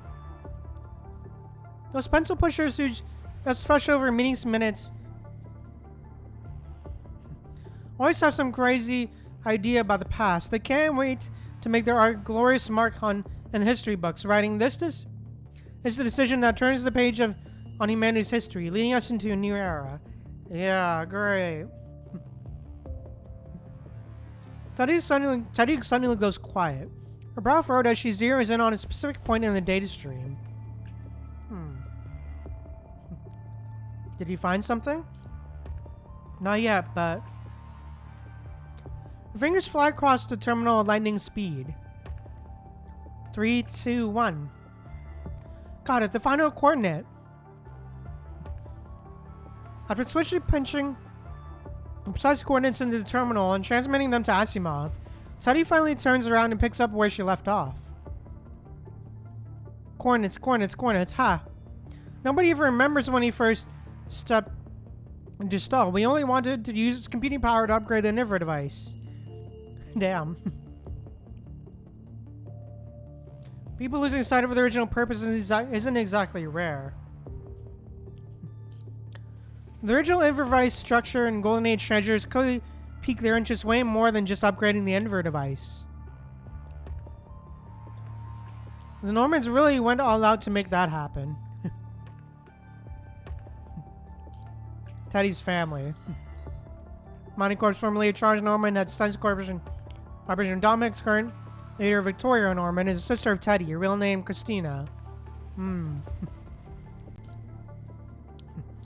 At the mention of the name, Teddy rolls her eyes. Aw. Those people are so hung up digging up anything about Dominic from Gestalt to reactor number 1. But they're so shallow they completely miss the point. Are you talking about the info Gestalt sent, or are you talking about the Gestalt itself? That message with the air stamp, the one Gestalt put out, what is Gestalt really thinking? No one knows the answer to that. Gestalt gives off a faint cold glow, looming silently, completely speechless. The sudden click of a code lock breaking the silence as Asimov appears in the room. Dark circles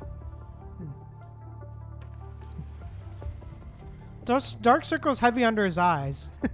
Hey, man. Is the information trace complete? Sorry, you look like a bit of shit, bro. Seriously, did you even need to ask? The data wall coordinates that Not Sinai trapped well deep in Gestalt, they're all in the cryptic document I just sent to you. Anything new pop up? No, same mold. The data walls are still a brick wall, blocking access to that secret space's core. We're only seeing a few chinks in that armor. Even though everything points to us being able to crack it open, I'm sticking to my guns. I can try to hijack it using the lower level protocol, but Gestalt's database might just activate its own defenses and take a hit. Oh, fun.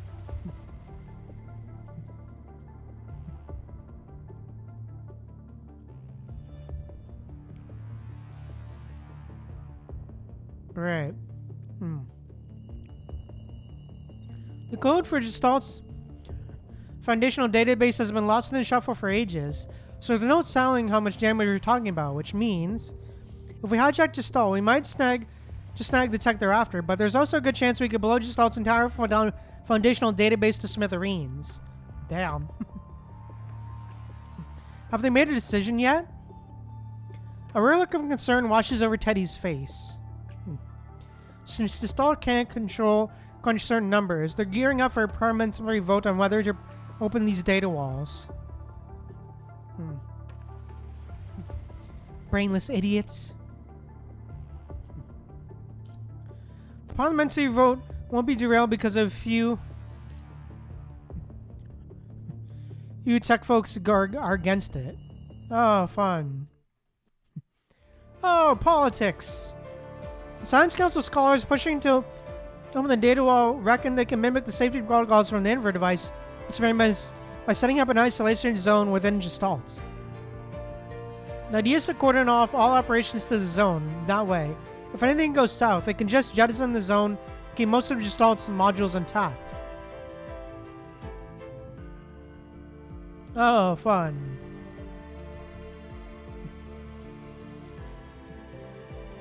The fruits of the Golden Age, nobody can pass that up, especially not when they're already snagged partial blueprints of the Niver device. The writing's on the wall for this one. Commander Nicholas' proposal received 52.8% support, 35.1% opposition, and 12.1% abstentions. The proposal passes. Oh, fun.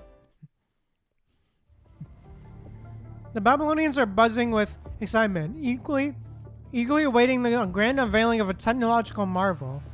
To amp up public anticipation further, politicians have slated the data wall to open in just 2 days. Meanwhile, far from the celebratory hubbub, you and Teddy are holed up in the Science Council laboratory. You couldn't care less about the festivities.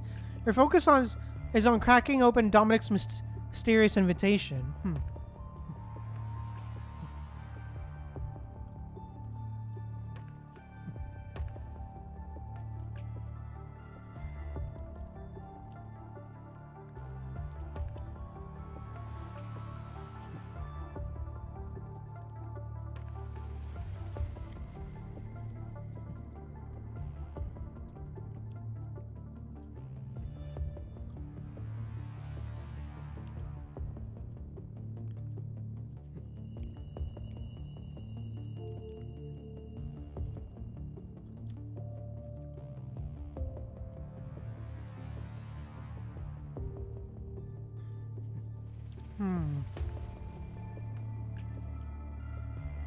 There, that should do it.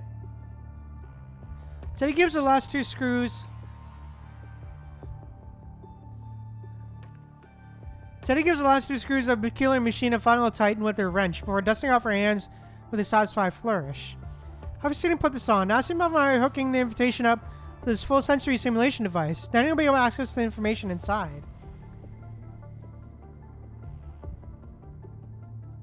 Are you sure this will work? Are you sure this will decode the invitation? Sure you can. Asimov inspects the terminal connected to the machine as it begins to explain.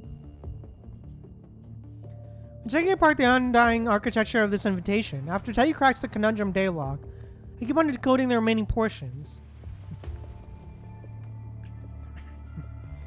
The code itself isn't rocket science, but its arrangement is all over the place with unusual boundary condition judgments. While digging through the Science Council's internal database, I stumbled upon a similar code structure pattern. Oh, fun.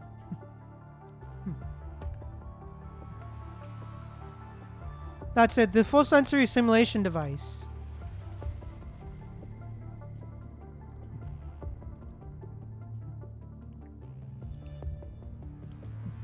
Nanami left it behind.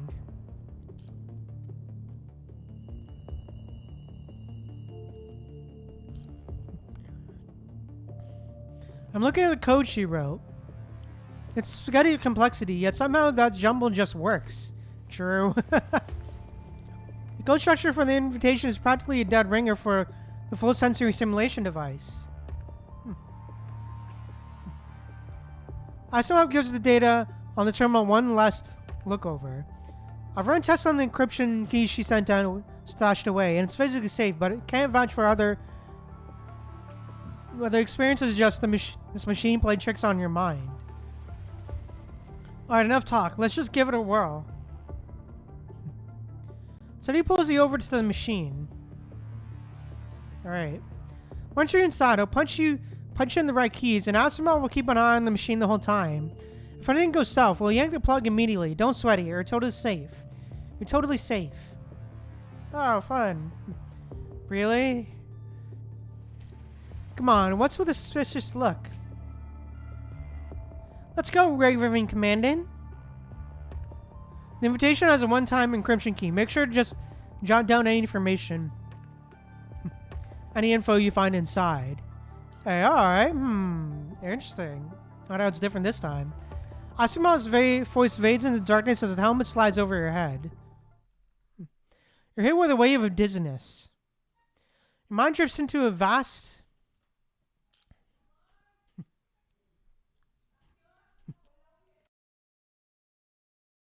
drifts into a vast empty expanse. The silence is so profound you can only hear your own heartbeat. Where am I? You're here. And suddenly your voice echoes from all directions within the dark void. Oh, great. We finally got the key, but the tower isn't growing anymore. Cool. No need to worry. It's just a floating ghost floating through data space. A mere shred of history that no longer exists. Dominic? Dominic is a part of Gestalt.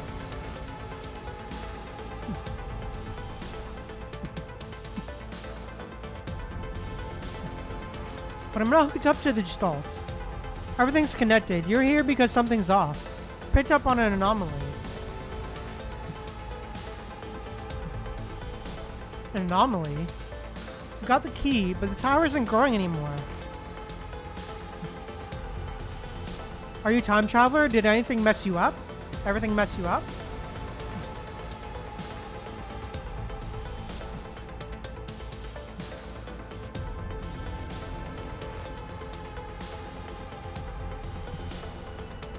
What are you talking about?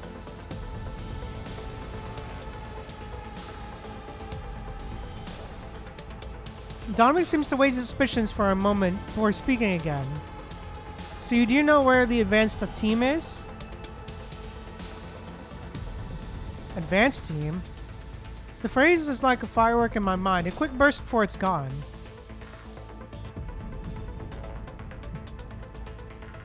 In that flash, fuzzy images pop up at the edge of my vision.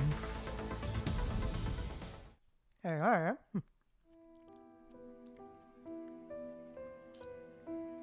A madman covered in white mist slumped on a couch, sorting out his suicide note. Alright, you've handled all the infected within your reach.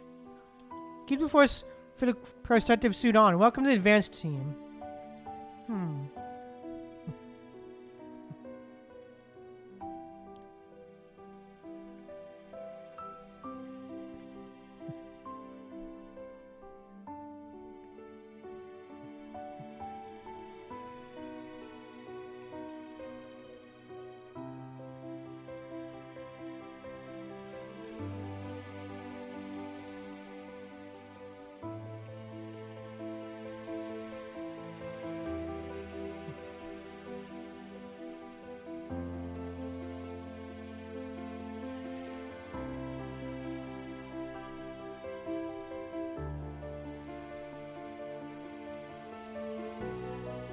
Hope you're doing well, Pro Trout.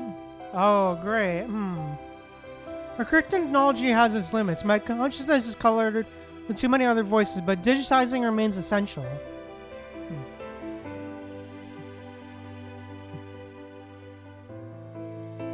Digitizing remains essential.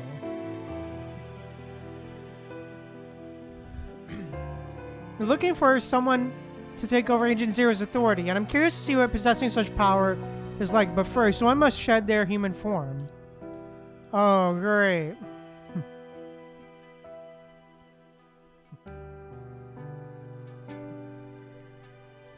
These symptoms of yours.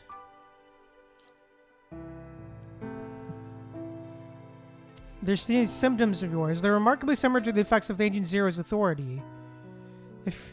If there are no secrets about you I don't know, then this means you've actually merged with the chaos and taken Agent Zero's place. The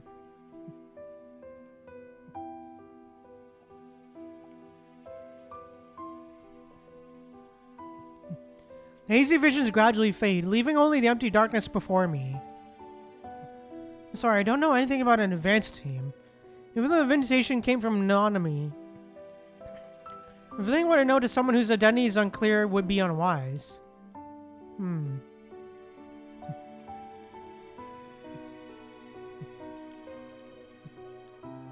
So you're not a time traveler at all? The new central purification filter core clearly has tech from way further in the future.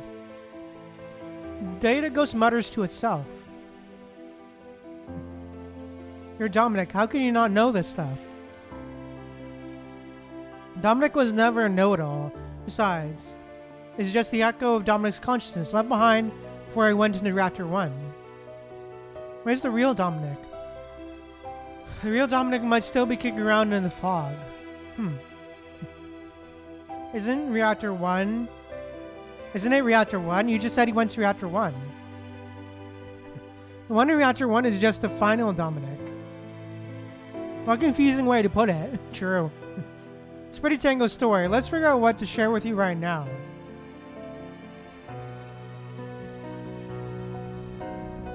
The air hangs heavy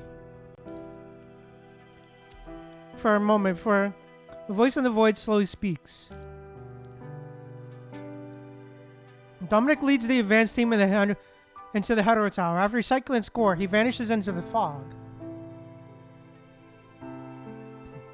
Through an invitation, he picks inheritors in this world. It's like these successors who take on the Dominic identity, throw themselves on unearthing deeper secrets within the mind and pushing back the punishing virus. But after a certain point, no messages from Dominic have come through for ages. So no one can confirm Dominic's current status. You just mentioned the fog. What kind of place is that? The fog is a space inside the Hetero Tower. A long, long time ago, the primordial Dominic left behind coordinates to a spot in the fog that could receive messages.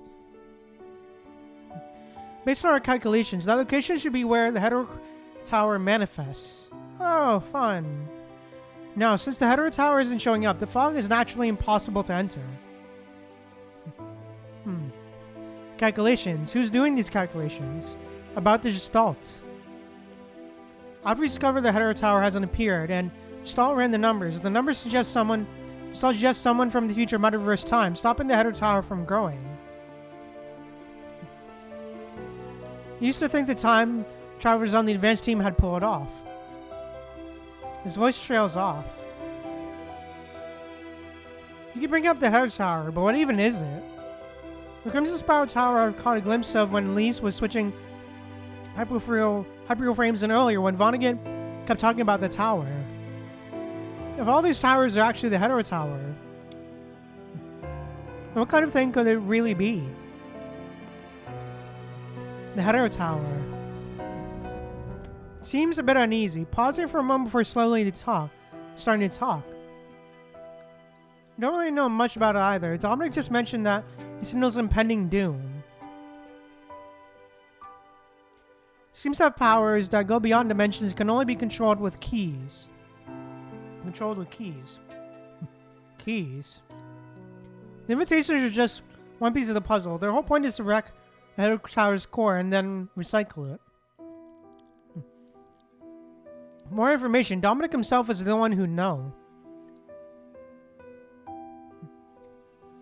Dominic lets out a soft sigh, and silence fills the air once more.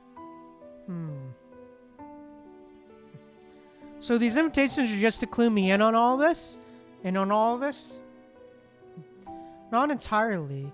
This info is actually a bonus. I only loaded this invitation with extra data after realizing the Hetero Tower hadn't shown up. Originally, the invitation is simply a way to pass on knowledge. Dominic picks a spark and sends it out. Whoever catches it becomes the new Dominic, tasked with bringing humanity glory. Way down the line, they're all supposed to add their own data to this invitation, then pass it on to the future Dominics. But now, would you be up for becoming the new Dominic?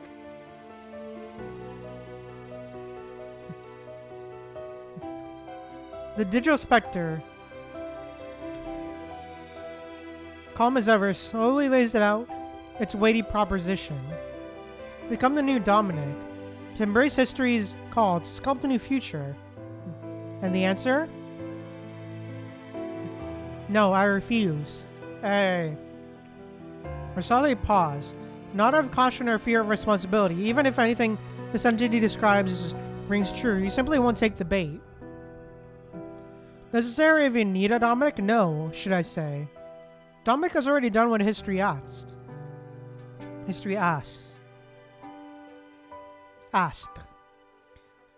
You look the ancient being squarely in the eye and speak softly.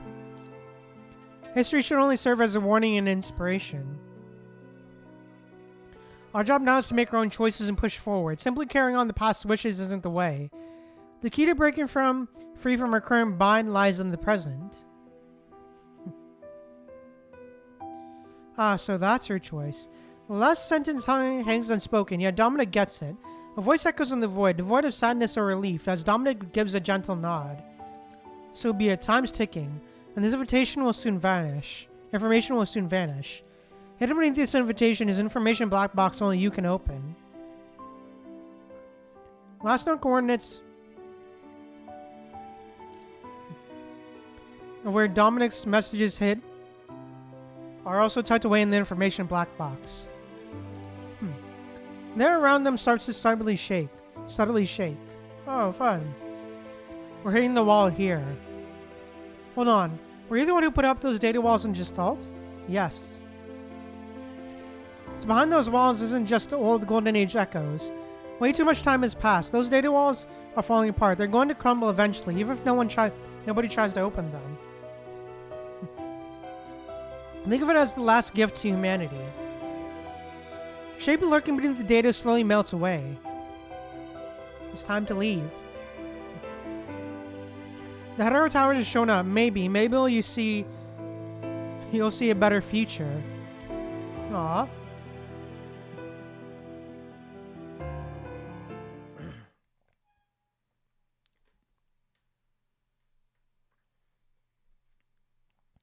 Science Council. Alright, we're back. Dominic has laid it all out for me in the invitation. Invitation, Hetero Tower, the fog.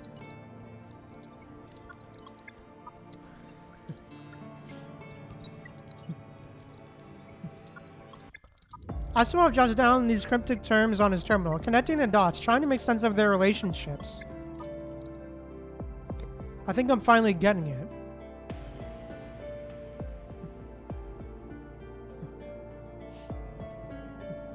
Brilliant, Asimov. I think I'm on the same page too. First off, there's a Hetero Tower, which could be a harbinger of a disaster. Its appearance is the Crimson Spiraling Tower. It most likely dates back to Dominic, the one they call the Primordial one.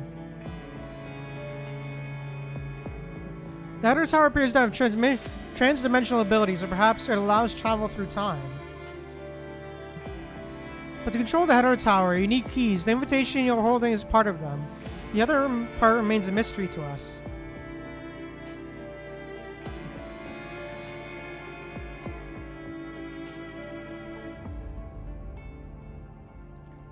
So based on what you saw, Dominic's explanation, what Vonnegut told us.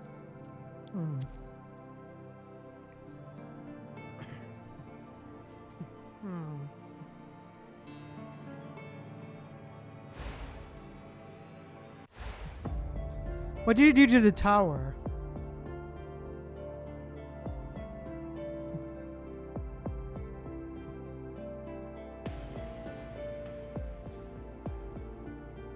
Ascending the tower with a mortal body? That's impossible.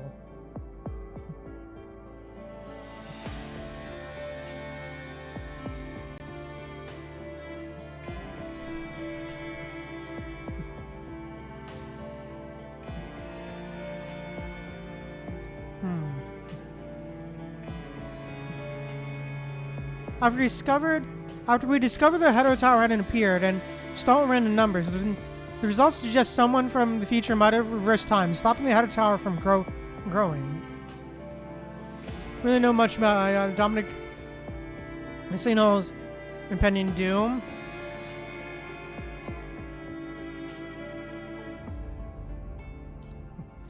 Seems that powers that go beyond dimensions can only be controlled by keys. Asimov is speaking in a grave tone in the dimly lit room. Oh, fun.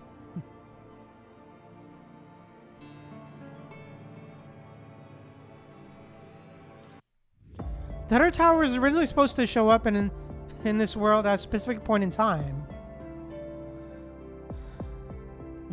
Alright.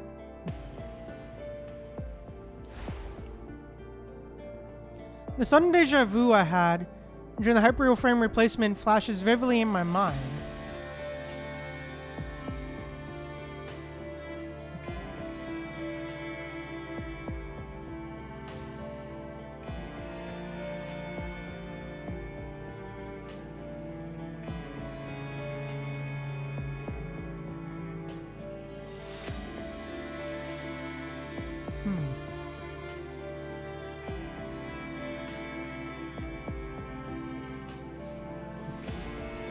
Was that the moment, the time the Header Tower is supposed to appear?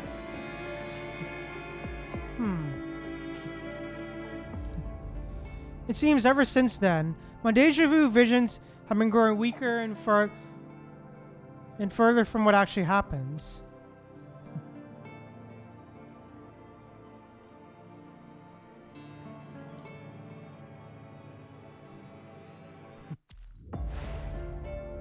Was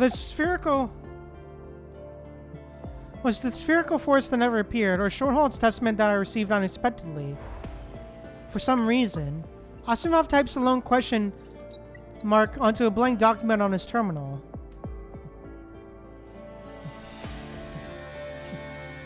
Something external messed with things, and the Hardo Tower just never showed up. Interesting.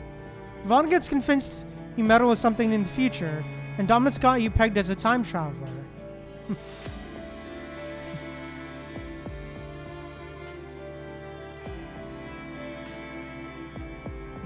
So did he actually pull some strings in the future? I mean, me? But I'm just a human. It wouldn't even take much.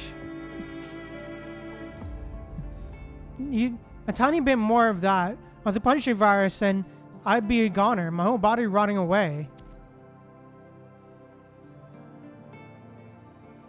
Yes, I have Dante and Virgil, Overlord Demo. Yes, I do. Yes, I do. Welcome to the stream, Overlord Demo. Welcome, welcome. Besides, really did something big in the future. Why wouldn't I have just killed Vonnegut? Maybe because he twisted the future, not the past. Remember, those were after effects we talked about in that meeting, right before he saves Selena from the time prison. The Mind Beacon went haywire because of those war after effects. Could that have been the moment your future self popped back in? That's impossible. That's ridiculous. This is ridiculous. In science, even the craziest ideas are fair game. Asimov just casually shuts down the conversation. There's no way for us to prove any of this, is there? Any of this, is there? Time itself will prove it for us. His face stays hidden in the shadows, only his voice cutting through the darkness. It's about time. Let's kick off our investigation with the data wall. Let's see if there's really something beyond the data wall. Something more than just Golden Age relics. Hey, alright, let's go. Oh, interesting. Alright, a Science Council testing ground. Hey, let's go. Protocol decryption is complete. Initiating hijack. Giant screen projected by the terminal scrolled with the latest updates as layers of the data wall are systematically hijacked.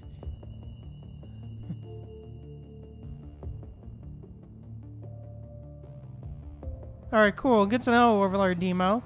Good to know. Hope you're enjoying Wuthering Waves. Hope you're enjoying it. I hope you're enjoying it, Overlord Demo. As layers data are systematically hijacked. Hijack complete. At the moment Teddy presses the final key, just as the terminal flickers, unleashing torrent of unknown data, with countless lost technologies cascading into the terminal's memory. But as you can see, we're currently reading the story right now, Overlord Demo. So, yeah, I hope you enjoy me in the chat here.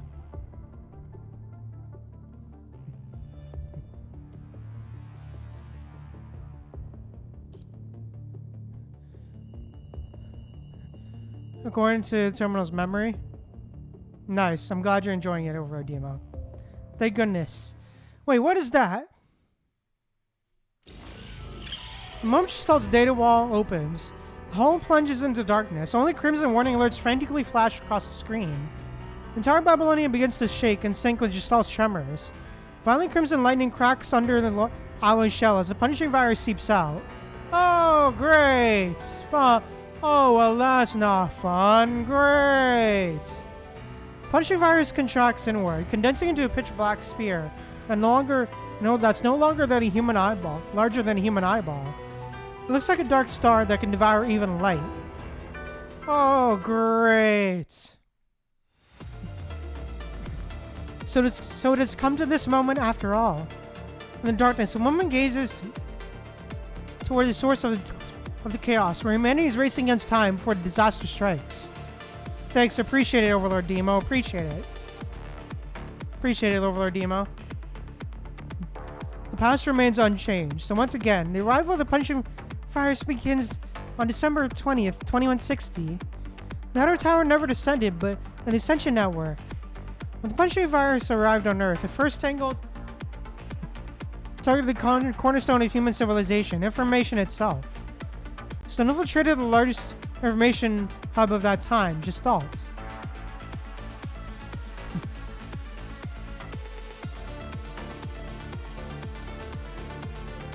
Yes, I do.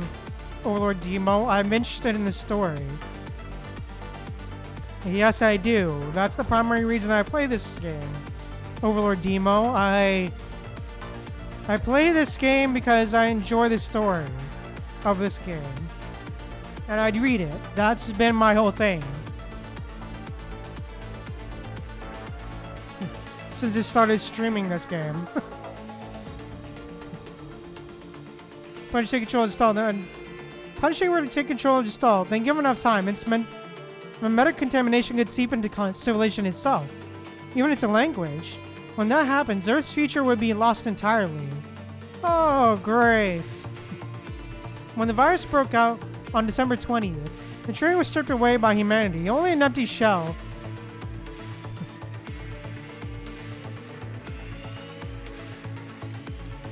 Yes, Overlord Demo. I read all the story, yes. I play this game for the story. I don't know if you noticed. If you look back at my channel, if you look back at my VOD channel, this channel, you'll notice that I've read the story. That these speedrun streams are focused on story instead of gameplay.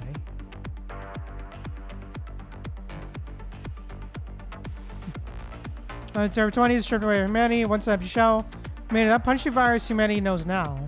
Fun.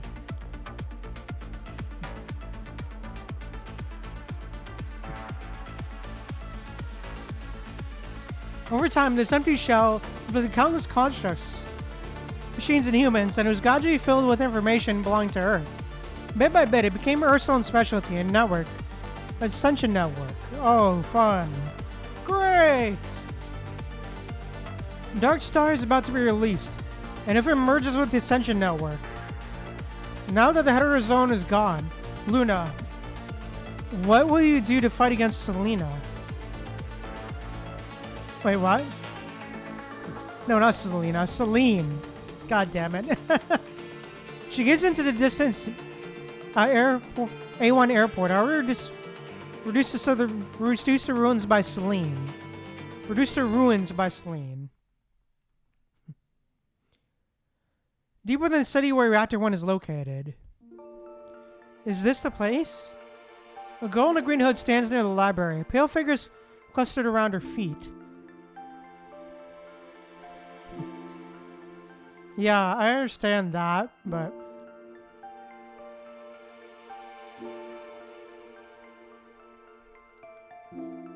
Yeah, that is a fair criticism, I will say, Overlord Demo. That is fair criticism. I will say that, yes. That is fair.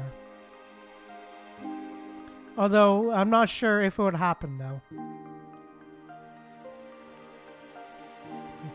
She generally shows the hidden creature there. Her head... inclining her head to catch its whispers. She then steps away silently into the long-abandoned city. This is a graveyard of a collapsed civilization. This is a story of a civilizations. They fall, they rise, and they fall again. There's always a pattern to follow. Standing before the shattered library entrance, she gazes at the towering guardian robot. So what happens next? What's my script? A gentle breeze sweeps through the grass and rustles the leaves. No one answers. Yeah, okay, yeah, sure. Yeah, I heard about that, but yeah. It's alright. No one answers. What's going on? Has my script been interrupted? She runs through these lines countless times here, but no one ever responded to her voice. Oh, fun. Kratos squats on the ground, bored, like an exhausted actor who just wrapped their final scene. So what now? Why isn't anyone here? What am I supposed to do? I don't know. Probably not cause chaos? In a distant room, the merciful one watches everything unfold below. Ah, and you too. She flips through the pages of the Red Tide's book, but beneath Kratos' name, Agent Zero is crossed out. The Hetero Tower never descended, and Agent Zero never got their hands on Kratos' body within the Red Tide. Well then, go freely from now on. Perhaps you also represent a new possibility. Oh, interesting. Ooh, interesting proposition there, huh? Interesting proposition there, Very interesting proposition there, huh? Of her fate being changed, huh? Very interesting, Because she was very much agent of menace and chaos. The last time stream. The last time the timeline, was around.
Okay, good to know, Overlord Demo. I'm glad you got Dante and Virgil.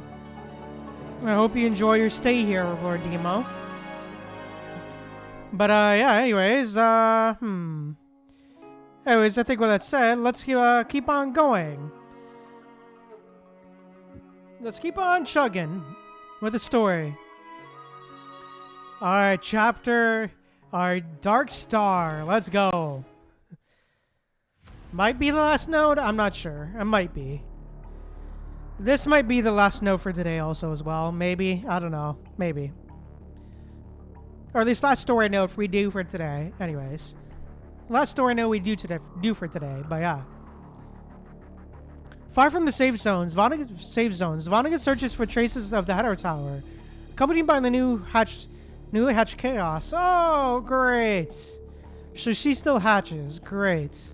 Ever since Chaos was born, the Dark Agent has been obsessively looking for the hidden Hetero Tower deep within the earth, like a child digging for potatoes farmers missed. As expected, he hasn't had any luck. Mister, I've looked in a lot of places, just like you asked.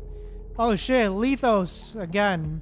Third basement level of the Copperfield Aquarium. It's been completely wrecked beyond recognition by contract named Bianca. Small island near the aquarium is practically clear. After Bianca and the Grey Raven Commander left, it's as if the punching virus has never been there. Even the red tide you left to nurture Chico is completely dried up. Priala Forest Park Ruins? That place is a complete wasteland now, mister. There's absolutely nothing there. And for winter, no signs of punching concentration there either. Oh, fun. Gaze into the distance. Vonnegut's expression is still as a pond. What about the red tide? Any progress with the hetero creatures? Hetero creatures? If they keep evolving, they could potentially be vessels to summon the Hetero Tower. No, mister. Hetero creatures' evolution has hit a snag. Someone higher up than me has taken over the development. Most likely that new girl, Cradle. That girl, Cradle. She's not quite what he documented before. Her appearance hasn't changed, but she doesn't have the formidable powers she expected. The world is getting more and more unpredictable, and none of it is good news. So what's holding back the Hero Tower? Oh, fun. Ever since the Copperfield Aquarium incident, he completely lost touch with his counterpart in the tower. To avoid catching the eye of the higher powers, his counterpart in the tower always plays it close to the vest when sharing information about this world, but because of that, his current self has completely lost any edge of understanding what's going on. He's like a blind man feeling an elephant, just helplessly grasping at this world. Who changed the future? He probes the Graven Commander, who generally seems to know nothing about it. Aw.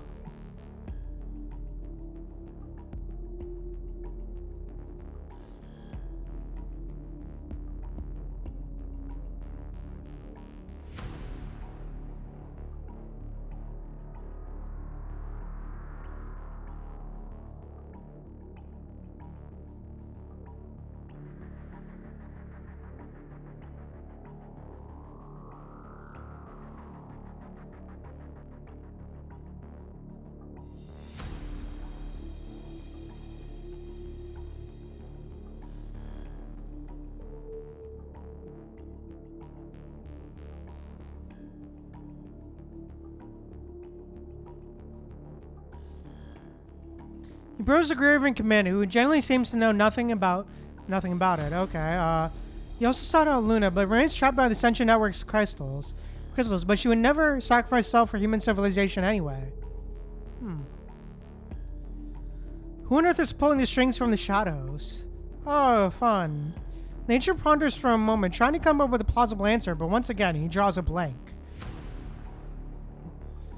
Krata went into the dead zone a few days ago. I haven't been able to track her movements since, so... she's not worth your concern. She's nothing more than an ordinary hetero creature incubated by the Red Tide now. Her existence is inconsequential. Yes, mister.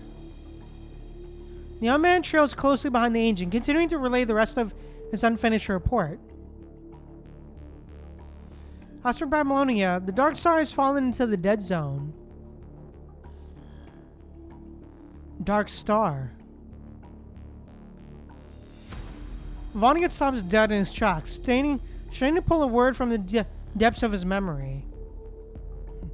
Isn't that contaminating my medic? Dominic sealed away?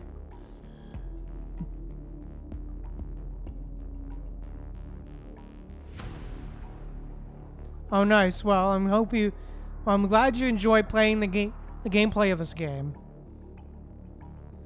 Or hope you enjoyed the gameplay of this game over a demo. But yeah. Anyways, yeah. Pretty much it. Yeah. Basically, the story gets definitely crazy. To basically summarize, give a basic summary of it. Basically, humanity. It really gets crazy. Because it basically is... the story is essentially fighting to take back Earth from the punishing virus, but also... it's also... but it very much evolves from, like... that. Well... very much evolves from that to having different factions like the Ascendants and Vonnegut here trying to cause, force humanity to evolve with the punching virus and all that stuff. And yeah, it basically starts to go crazy and turns into multiple timeline type of deal and resetting the timeline type of deals and goes all timey-wimey with it. But yeah, and goes with the whole timeline stuff and deals in a bit of time stuff as well. It also very much deals a lot with loss and death and loss as well, and just trying to move forward from that death and loss, as best as we can. That's the best way I can describe this game's story. Looks like Dominic's plan has failed as well. Contaminant and avoidance has never really worked against contamination. Uh-huh. After a long, heavy silence, Lethos finally raises his head and looks at the agent and questions his eyes. Mister? Are you leaving? I'll leave this place, but not yet. His only return ticket is still in his possession. A pale, diminutive doll is clutched in his arms. I need to embark on a long journey. Oh, great. He contemplates for a moment, then his decision is made in a flash. He has to find the Hetero Tower no matter what. Once he locates it, he can use the return ticket to enter and finally put an end to all of this. He doesn't know why, but this return ticket feels almost perfect this time. Yeah, without the Hetero Tower, all his carefully laid plans are nothing but a pipe dream. He's been stuck in this loop for what feels like forever. He needs to find a way out. The way out. You will take my place. Bring this gift to Luna and become an ascendant under her command. Only through Luna can you maintain your status as an ascendant. And when necessary, intervene with Lilith's affairs. Go to Luna, Lethos. This is your final mission. Once this mission is done, you're free to do as you please. Seek your own death or choose to live on. Now that I've heard Rose might still be alive, I'll stay alive. At least until I can verify it myself. Vonnegut gives Lethos' frail shoulders a final knowing pat. This could be their last goodbye. Oh, damn. Aw.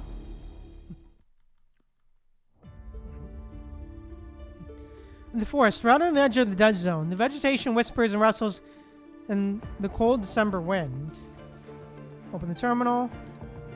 Fingers dance across the keyboard, pulling up encrypted documents. Events recorded by both Asimov and himself are connected by the lines of various colors, weaving a complex web. The invitation is the key to unlock the Hetero Tower. Vonnegut is on the hunt for the Hetero Tower, and Dominic? He vanished into the Hetero Tower's mysterious fog.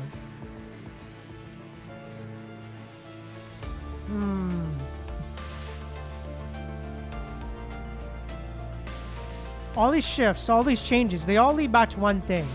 The Hetero Tower never showed up. So if anyone really, tweaked the Hetero Tower's manifestation from the future, when would it pop up now? And what was that future person really after?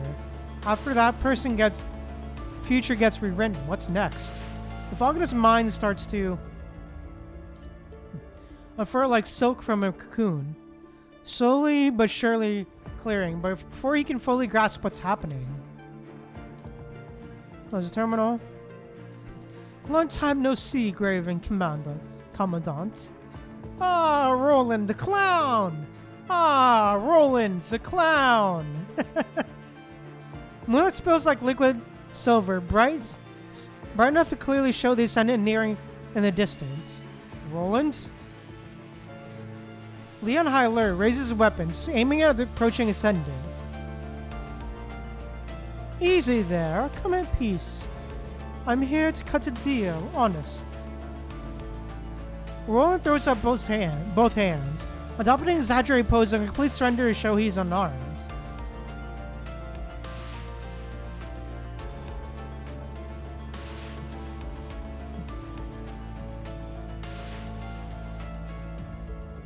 Let's hear it. I'm not in the business of making deals with Ascendants. With a charmingly friendly smile, he drops the spick of time.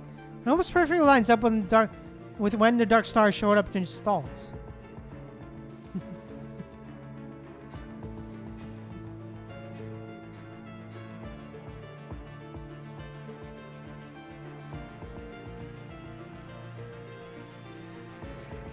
What are you trying to say? That's when the Ascension Network anomaly happened. I'm guessing we're on the same page here. An Ascension Network anomaly? Yes. Beneath his friendly smile, a flicker of anxiety finally breaks through. A while back, the Ascension Network had an anomaly that completely trapped Luna. Oh, great. After countless struggles that tore at her very being, the long-standing shackles that bound Luna finally gave way. As the crystal chains shatter and scatter, most of her power crumbles away with them.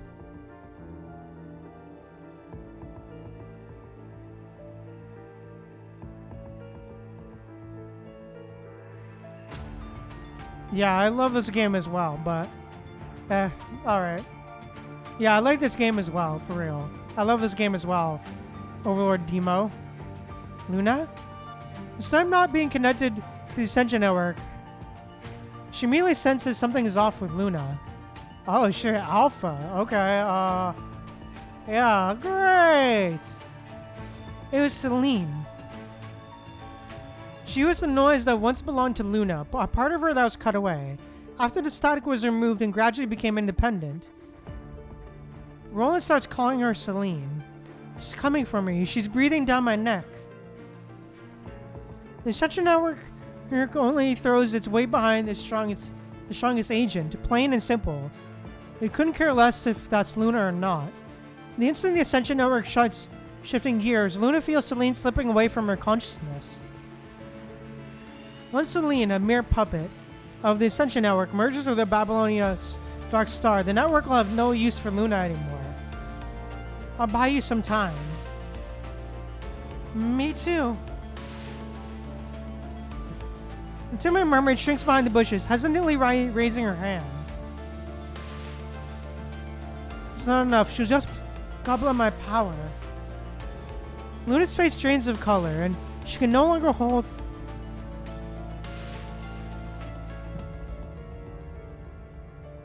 her hovering position. In the blink of an eye, since Celine merged with the Dark Star, the Ascension Network has already stripped Luna of her agent privileges and handed them straight to Celine. Oh, great.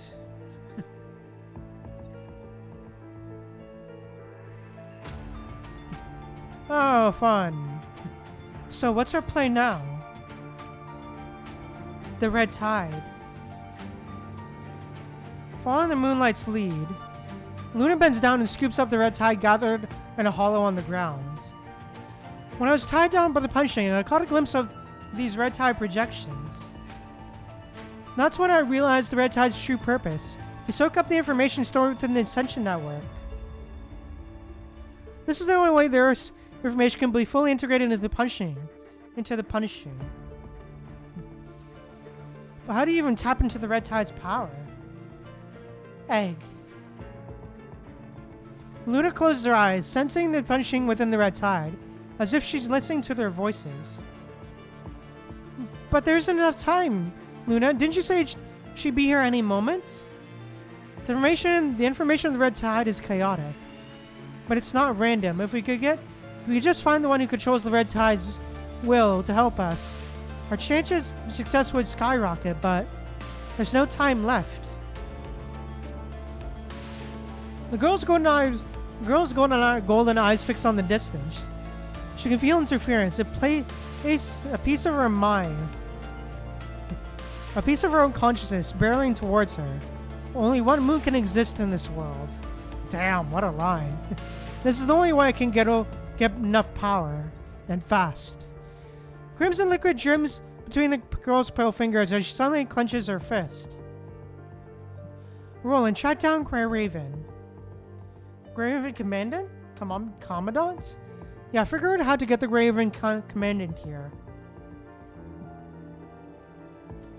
Luna stumbles back to where she once held her captive.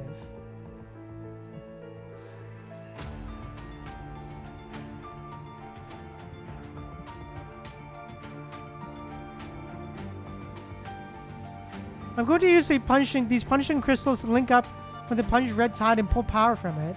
That'll help bypass the filtering and get my agent powers back. During this whole thing, I need the Graven Commander to help steady my mind. Roger that. With clear orders in hand, Roland doesn't hesitate. He turns and heads out. Sis, team up with Allow me and find a way to channel the red tide to me. Guiding thin streams of red tide from the ground toward the punching crystals, the girl slowly sinks into the crimson and tough fog. I have to immerse myself in the red tide right here. How many characters I have? Overlord Demo? I'm pretty sure I have all of them, actually. I have all of the characters, actually. I have all of them. I have been playing for a while, so yeah. I have all of the characters. I've essentially been playing since, I believe, the month after... I literally started playing, like, the month after... a month and a half after Punching Rewound launched globally. I've been playing that long. Hey, alright, let's go. Gameplay time! Let's go.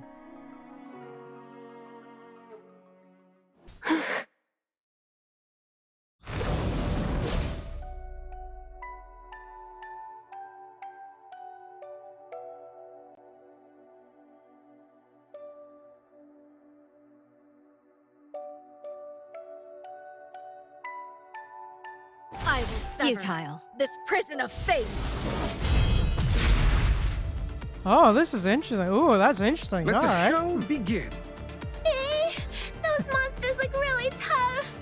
Please don't notice me. Aw. Let me unshield the corrupted. Alright, good to know. Life and death are but a moment apart. Here to watch a clown show? Give me all you got. Life and death are but a Here moment to watch a apart. clown show? Shall be my blade. Give up. I won't hold back. Ouch. Here to watch a Now clown you're show? on the other side of the line. Life Hey, and let's death go. are but a moment apart. Here to watch a clown Prison show? of fate. Careful! Those weird things with the shields are coming. Oh, great. Deal armor piercing and... Okay. Execute it. Alright, The cool. audience is watching. Alright, let's go. Let's go, boy. This is the climax.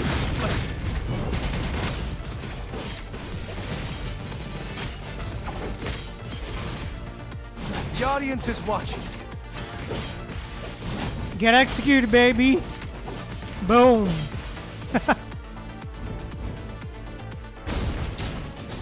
The audience is watching.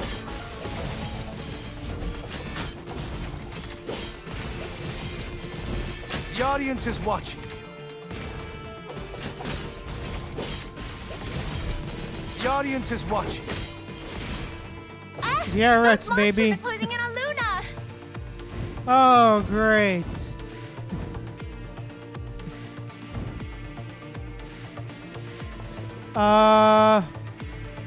The audience is watching. I think I only just do the monthly pass. Honestly, I only use the monthly pass. The audience is watching. For me, I only use the monthly pass, Overlord Demo. That's all I've been really... The audience is watching. There are times when I occasionally pay for a skin, but like, it's usually The for a audience is character watching. I usually like. But other than that, I usually just get the monthly pass most of the time. The audience is watching. Is that the best you can do? Life and death are but a moment apart. Thunder shackle. Shall be I my won't blade. hold back. Now you're on the other side of the Luna's line. hurt. This is not good. Life and death are but a moment Here to watch apart. a clown show? Got I him. won't hold back. I will sever this prison of fate. Let me hear more of the real story. God damn it, really? Luna, let's start this over. Luna, you should become the key, and I will take you to the pinnacle Oh, of the great. Ascension Network. Oh, fun. Oh shit, yo, okay, let's go. Noisy. Everything from the past shall sink into silence after this day. Illusion, froth, rupture. Come on, boom. Damn it. Crumble and dissipate. Disperse. No God damn it, sweat really? stands to the rhythm of oblivion. Yeah, deflected, baby. Too weak.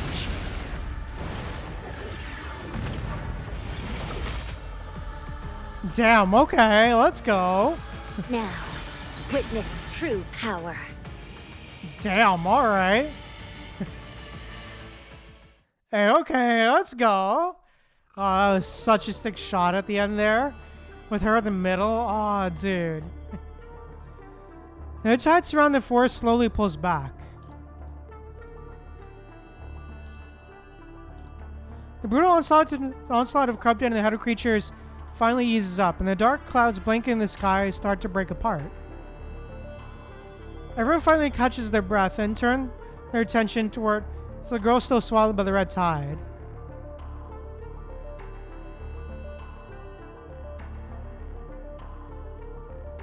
I mean, that is fair feedback. You can definitely put that in future... I would definitely recommend putting that feedback in future surveys. But yeah, that is definitely some pretty good feedback for sure.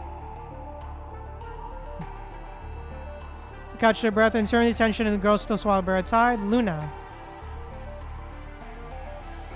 When Celine shows up with her controlled head of creatures, Roland miraculously manages to bring, or rather lure, the four members of Grey Raven to the spot. God, I can't speak. Even the Grey Raven constructs don't jump into the fight and just stand guard over you. Who's mentally connected to Luna. Having you there to stabilize Luna's mind is enough. What's the situation?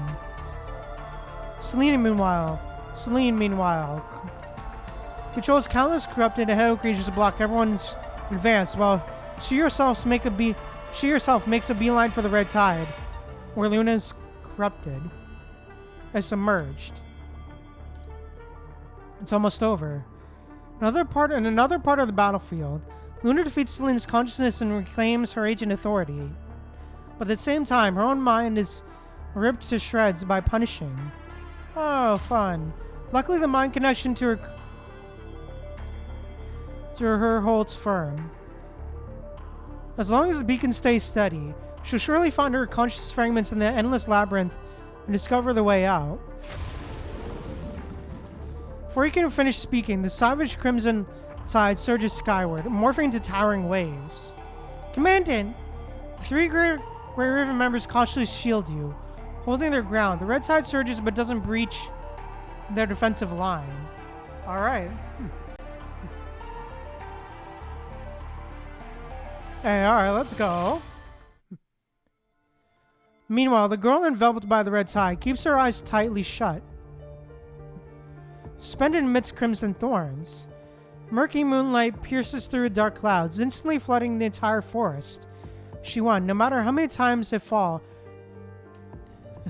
There's only one moon in the world. The red tide and the rustling voice fall silent as Luna slowly opens her eyes. Ah, dude, this art. Ah, dude. This art is beautiful, dude. I love it. It's always so good to see it, man. Especially in live 2D. Luna? The reborn girl stares up at the moonlight on the horizon, as if still lost in the endless hell.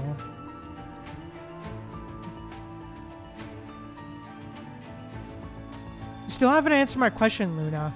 The Ascension Network's will is essentially information from the dead current clusters of similar desires or emotions. It uses the information to filter for matching agents. Well, okay then. Well, I mean, I understand that, but yeah, fair. I understand when it comes to skills, yeah, that's fair. And such, and and how they actually play. But yeah, sure, fair. Filter.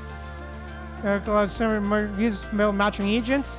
Luna, born from hatred, and can only command information representing hatred. So, do you still hate humans? Now, whose will are you standing by? Luna quietly gazes at the sky, the moonlight reflecting her eyes. After a long while, she finally speaks.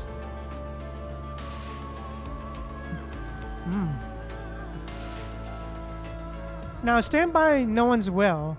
Beside no one's will. My faith and emotions belong to me alone. I simply ache for a real future. I'm using this yearning to call out to those who will follow me. Luna, her ancient authority, your vote. Smooths its way the clusters of punishing crystals.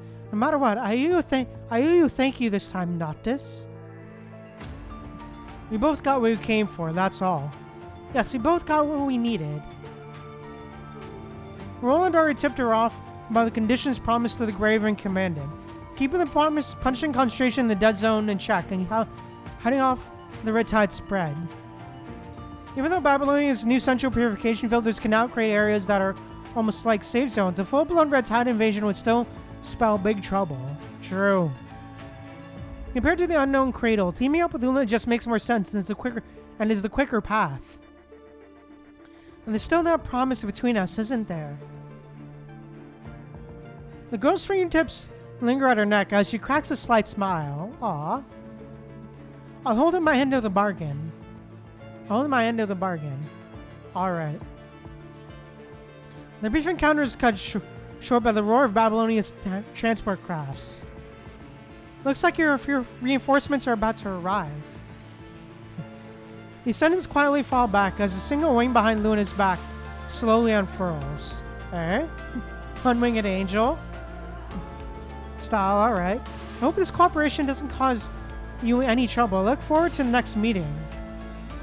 Hey, alright, let's go.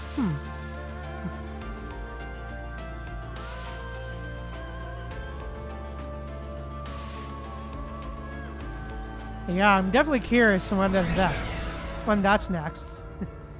Suddenly a roar rips through the air and violent winds surge forth. Hey, okay. When eyes open again, all that's left is the withered red tide and moonlight seeping into the soil. Ah, fun. In the desolate wasteland, starlight cascades down the plains. Luna hovers in midair, her gaze sinking deep in the mind as she organizes the power extracted from the red tide. The voices within the red tide are chaotic and it's like shifting through someone else's entire life. Luna examines the path past those intricate, intertwined images. Aw, damn, her past, dude. Wow. Some images are picture perfect, while others are completely shattered.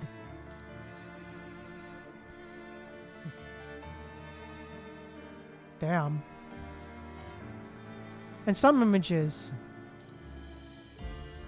they're like stories she never experienced.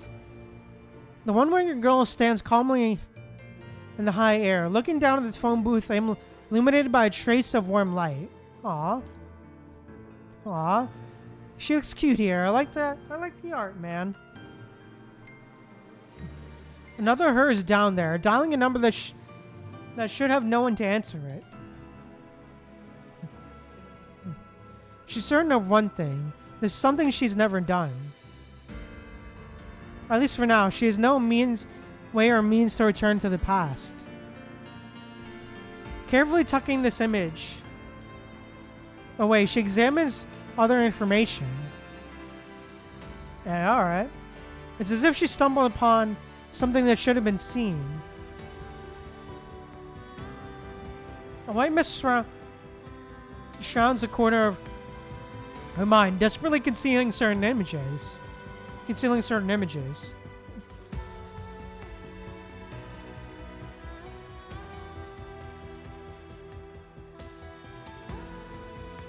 Alright, cool. Good to know, Overlord Demo. Luna shrugs off the throbbing in her mind and she pushes through a swirling white mist. Hazy scenes suddenly jump out at her from the depths of her mind. Hey, alright. A crimson tower piercing the clouds. An eerie red tide overflowing with strange information and their deaths. Oh, great. We're seeing this part too. Fun.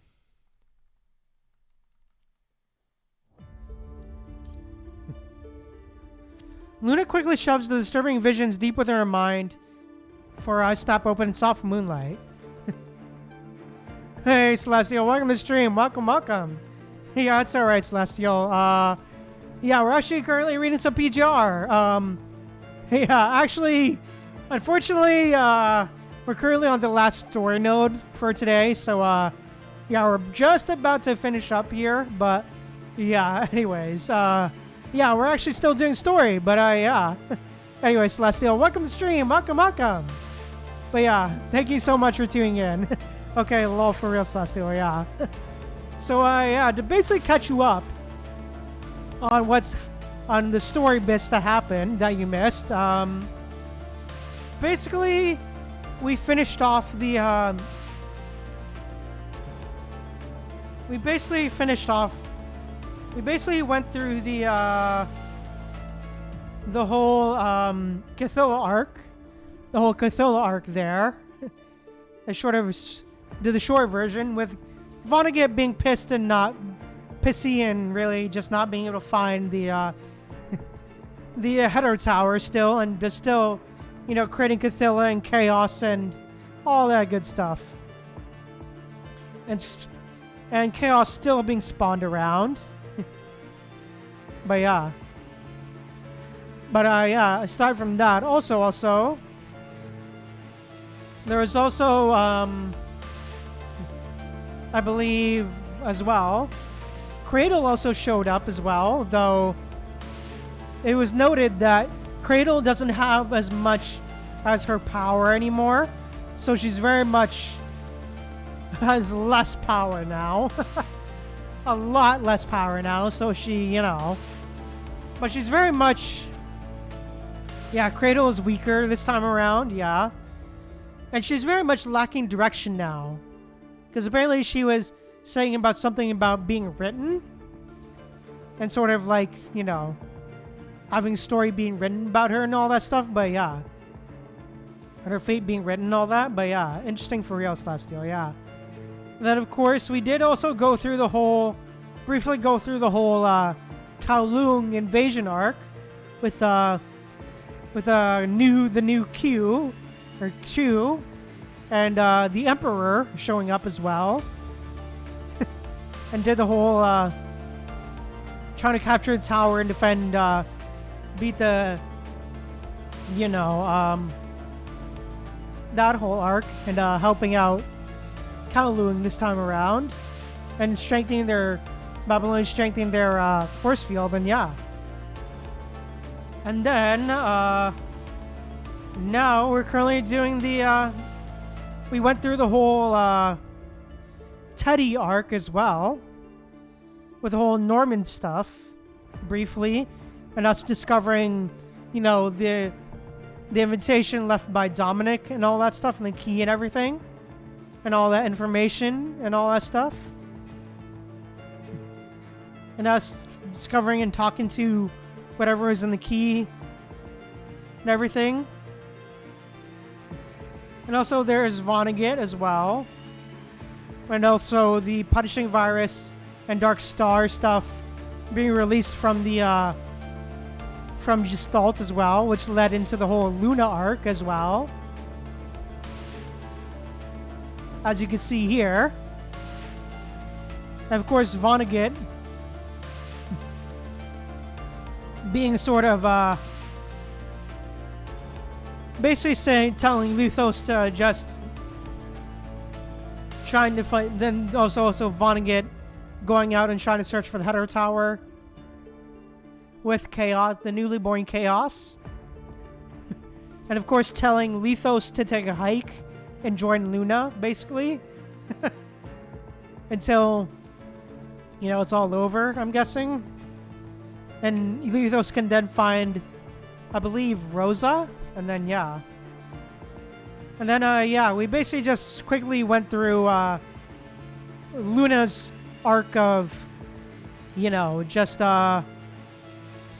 getting this form of, you know, that whole chapter of her retaking control of her agent powers. But yeah, that's essentially it. We're currently on the tail end of that portion now of this Luna arc, for real now. Yeah, nice for real. But yeah, as we keep on going, but yeah, let's keep it going. Luna quickly shoves the disturbing visions deep within her mind before her eyes snap open to soft moonlight. Of course, we also saw a bit of Luna seeing everyone dead, but yeah. I'm not sure, Overlord Demo, I'm not sure. Maybe Kamui. I don't know, maybe Kamui.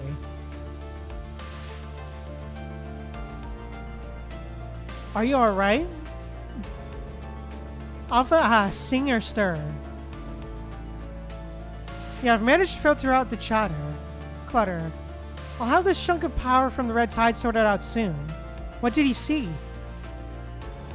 Alpha, who knows Luna inside out, catches a flicker of something unsettling in her expression. Nothing much. It's all still pretty hazy. The girl tilts her head slightly and gazing into the distance. Out there, she knows a spiral tower should be stretching from the earth to the heavens. Ah, yes. Perhaps something's already changed, but it's alright. Ooh, the art! Hey, let's go! Ooh, this art is beautiful. Okay. Hearing the conversation, Roland and Lamia walk over from nearby. Even if it costs me everything, I won't let that feature happen. Even if the price is her own life. Sparks of golden light drift down onto the quiet wasteland. Aww. Yeah, I agree, Celestial. What just happened? It's nothing. Let's get moving. Stepping through the moonlight, washing over the land, the Ascendants start searching for their future in this brand new world. Hey, alright, let's go. Ah, Cradle's back. Great. The girl in green robes sits perfectly still, waiting in the deep forest. A set of creatures try to scramble away from her feet. Cradle's sharp eyes catches it, scoops into her arms, and pats it a few times, as if letting off steam. Strange. She senses that a chunk of power has been ripped right out of the red tide. Yeah, our favorite unhinged girl, for real, Celestial. Who could have done it? Her own power isn't strong enough to trace it back to the source. Why do you keep getting this nagging feeling? That things shouldn't be this way. She furrows her brows, sifting through her thoughts. I keep feeling like someone should be coming to find me. But why hasn't anyone come? Why hasn't anyone come? Why? Aw. Who stole my script? I mean, damn. I don't know. I don't know. But, yeah, definitely very, very crazy. Interesting stuff for real, though. Really love it, for real. But, yeah, definitely a very good ending to this last story node, for real, though. But, yeah, really, really good stuff, man. I'm really enjoying this story so far. And we're almost done, too. We're almost there. Just 4 more nodes. But, yeah, anyways, really, really enjoyed it. It's really interesting just to see all the changes and, like, this in the timeline, for real, though. It really is interesting to see all the changes. And just really just be able to relive all of the arcs as well. I love that. But yeah. So good. I also find it interesting that Cradle's is still back, you know? And that Cradle's depowered, so that's a good sign. And hopefully it'll change the future for sure. Positively, at least. But yeah. Now that Cradle is slightly weaker. Somewhat. And the Header Tower isn't around yet, but yeah. Yeah, Cradle being back, but she seems less powerful for real. Yeah, for real, Celestial. For sure. But, yeah, anyways, yeah. I think with that said, that's all I really gotta say. So, yeah. This is probably where I'm gonna end the stream. So, yeah. Yeah, she's still trouble for real, Celestial. For real. But yeah, this is probably where I'm gonna end the stream. But, yeah. I will be streaming, yeah. Yeah, that's alright. I'm glad you were able to join for a short time for real as well, Celestial. But yeah, I am gonna end the stream. I will be streaming again on Monday at 7 p.m. EST. I will be streaming, we will be probably streaming Genshin. Yeah, I'll probably stream Genshin on Monday. And also post a stream schedule tomorrow as well. Also post the stream schedule for next week as well. So, yeah, stream Genshin and continue our journey through Not Cry! Oh, nice. Oh, nice. I'm glad. Well, I hope you enjoy streaming, Celestial. Yeah, sounds good for real. But yeah. But yeah, I will be streaming again, and yeah. Anyways. Yeah. Anyways, yeah, I think with that said, that's all I really got to say. So, yeah, I thank you guys so much for tuning in. If you enjoyed, please drop a like on the stream, and also be sure to drop a like and a subscribe and all that good stuff. And also let me know what you thought of the stream down in the comments below. And thank you guys again so much for tuning in. Remember to be humble, stay on to people, and yeah, thank you guys again so much for tuning in. Bye. But yeah, I'll see you guys later.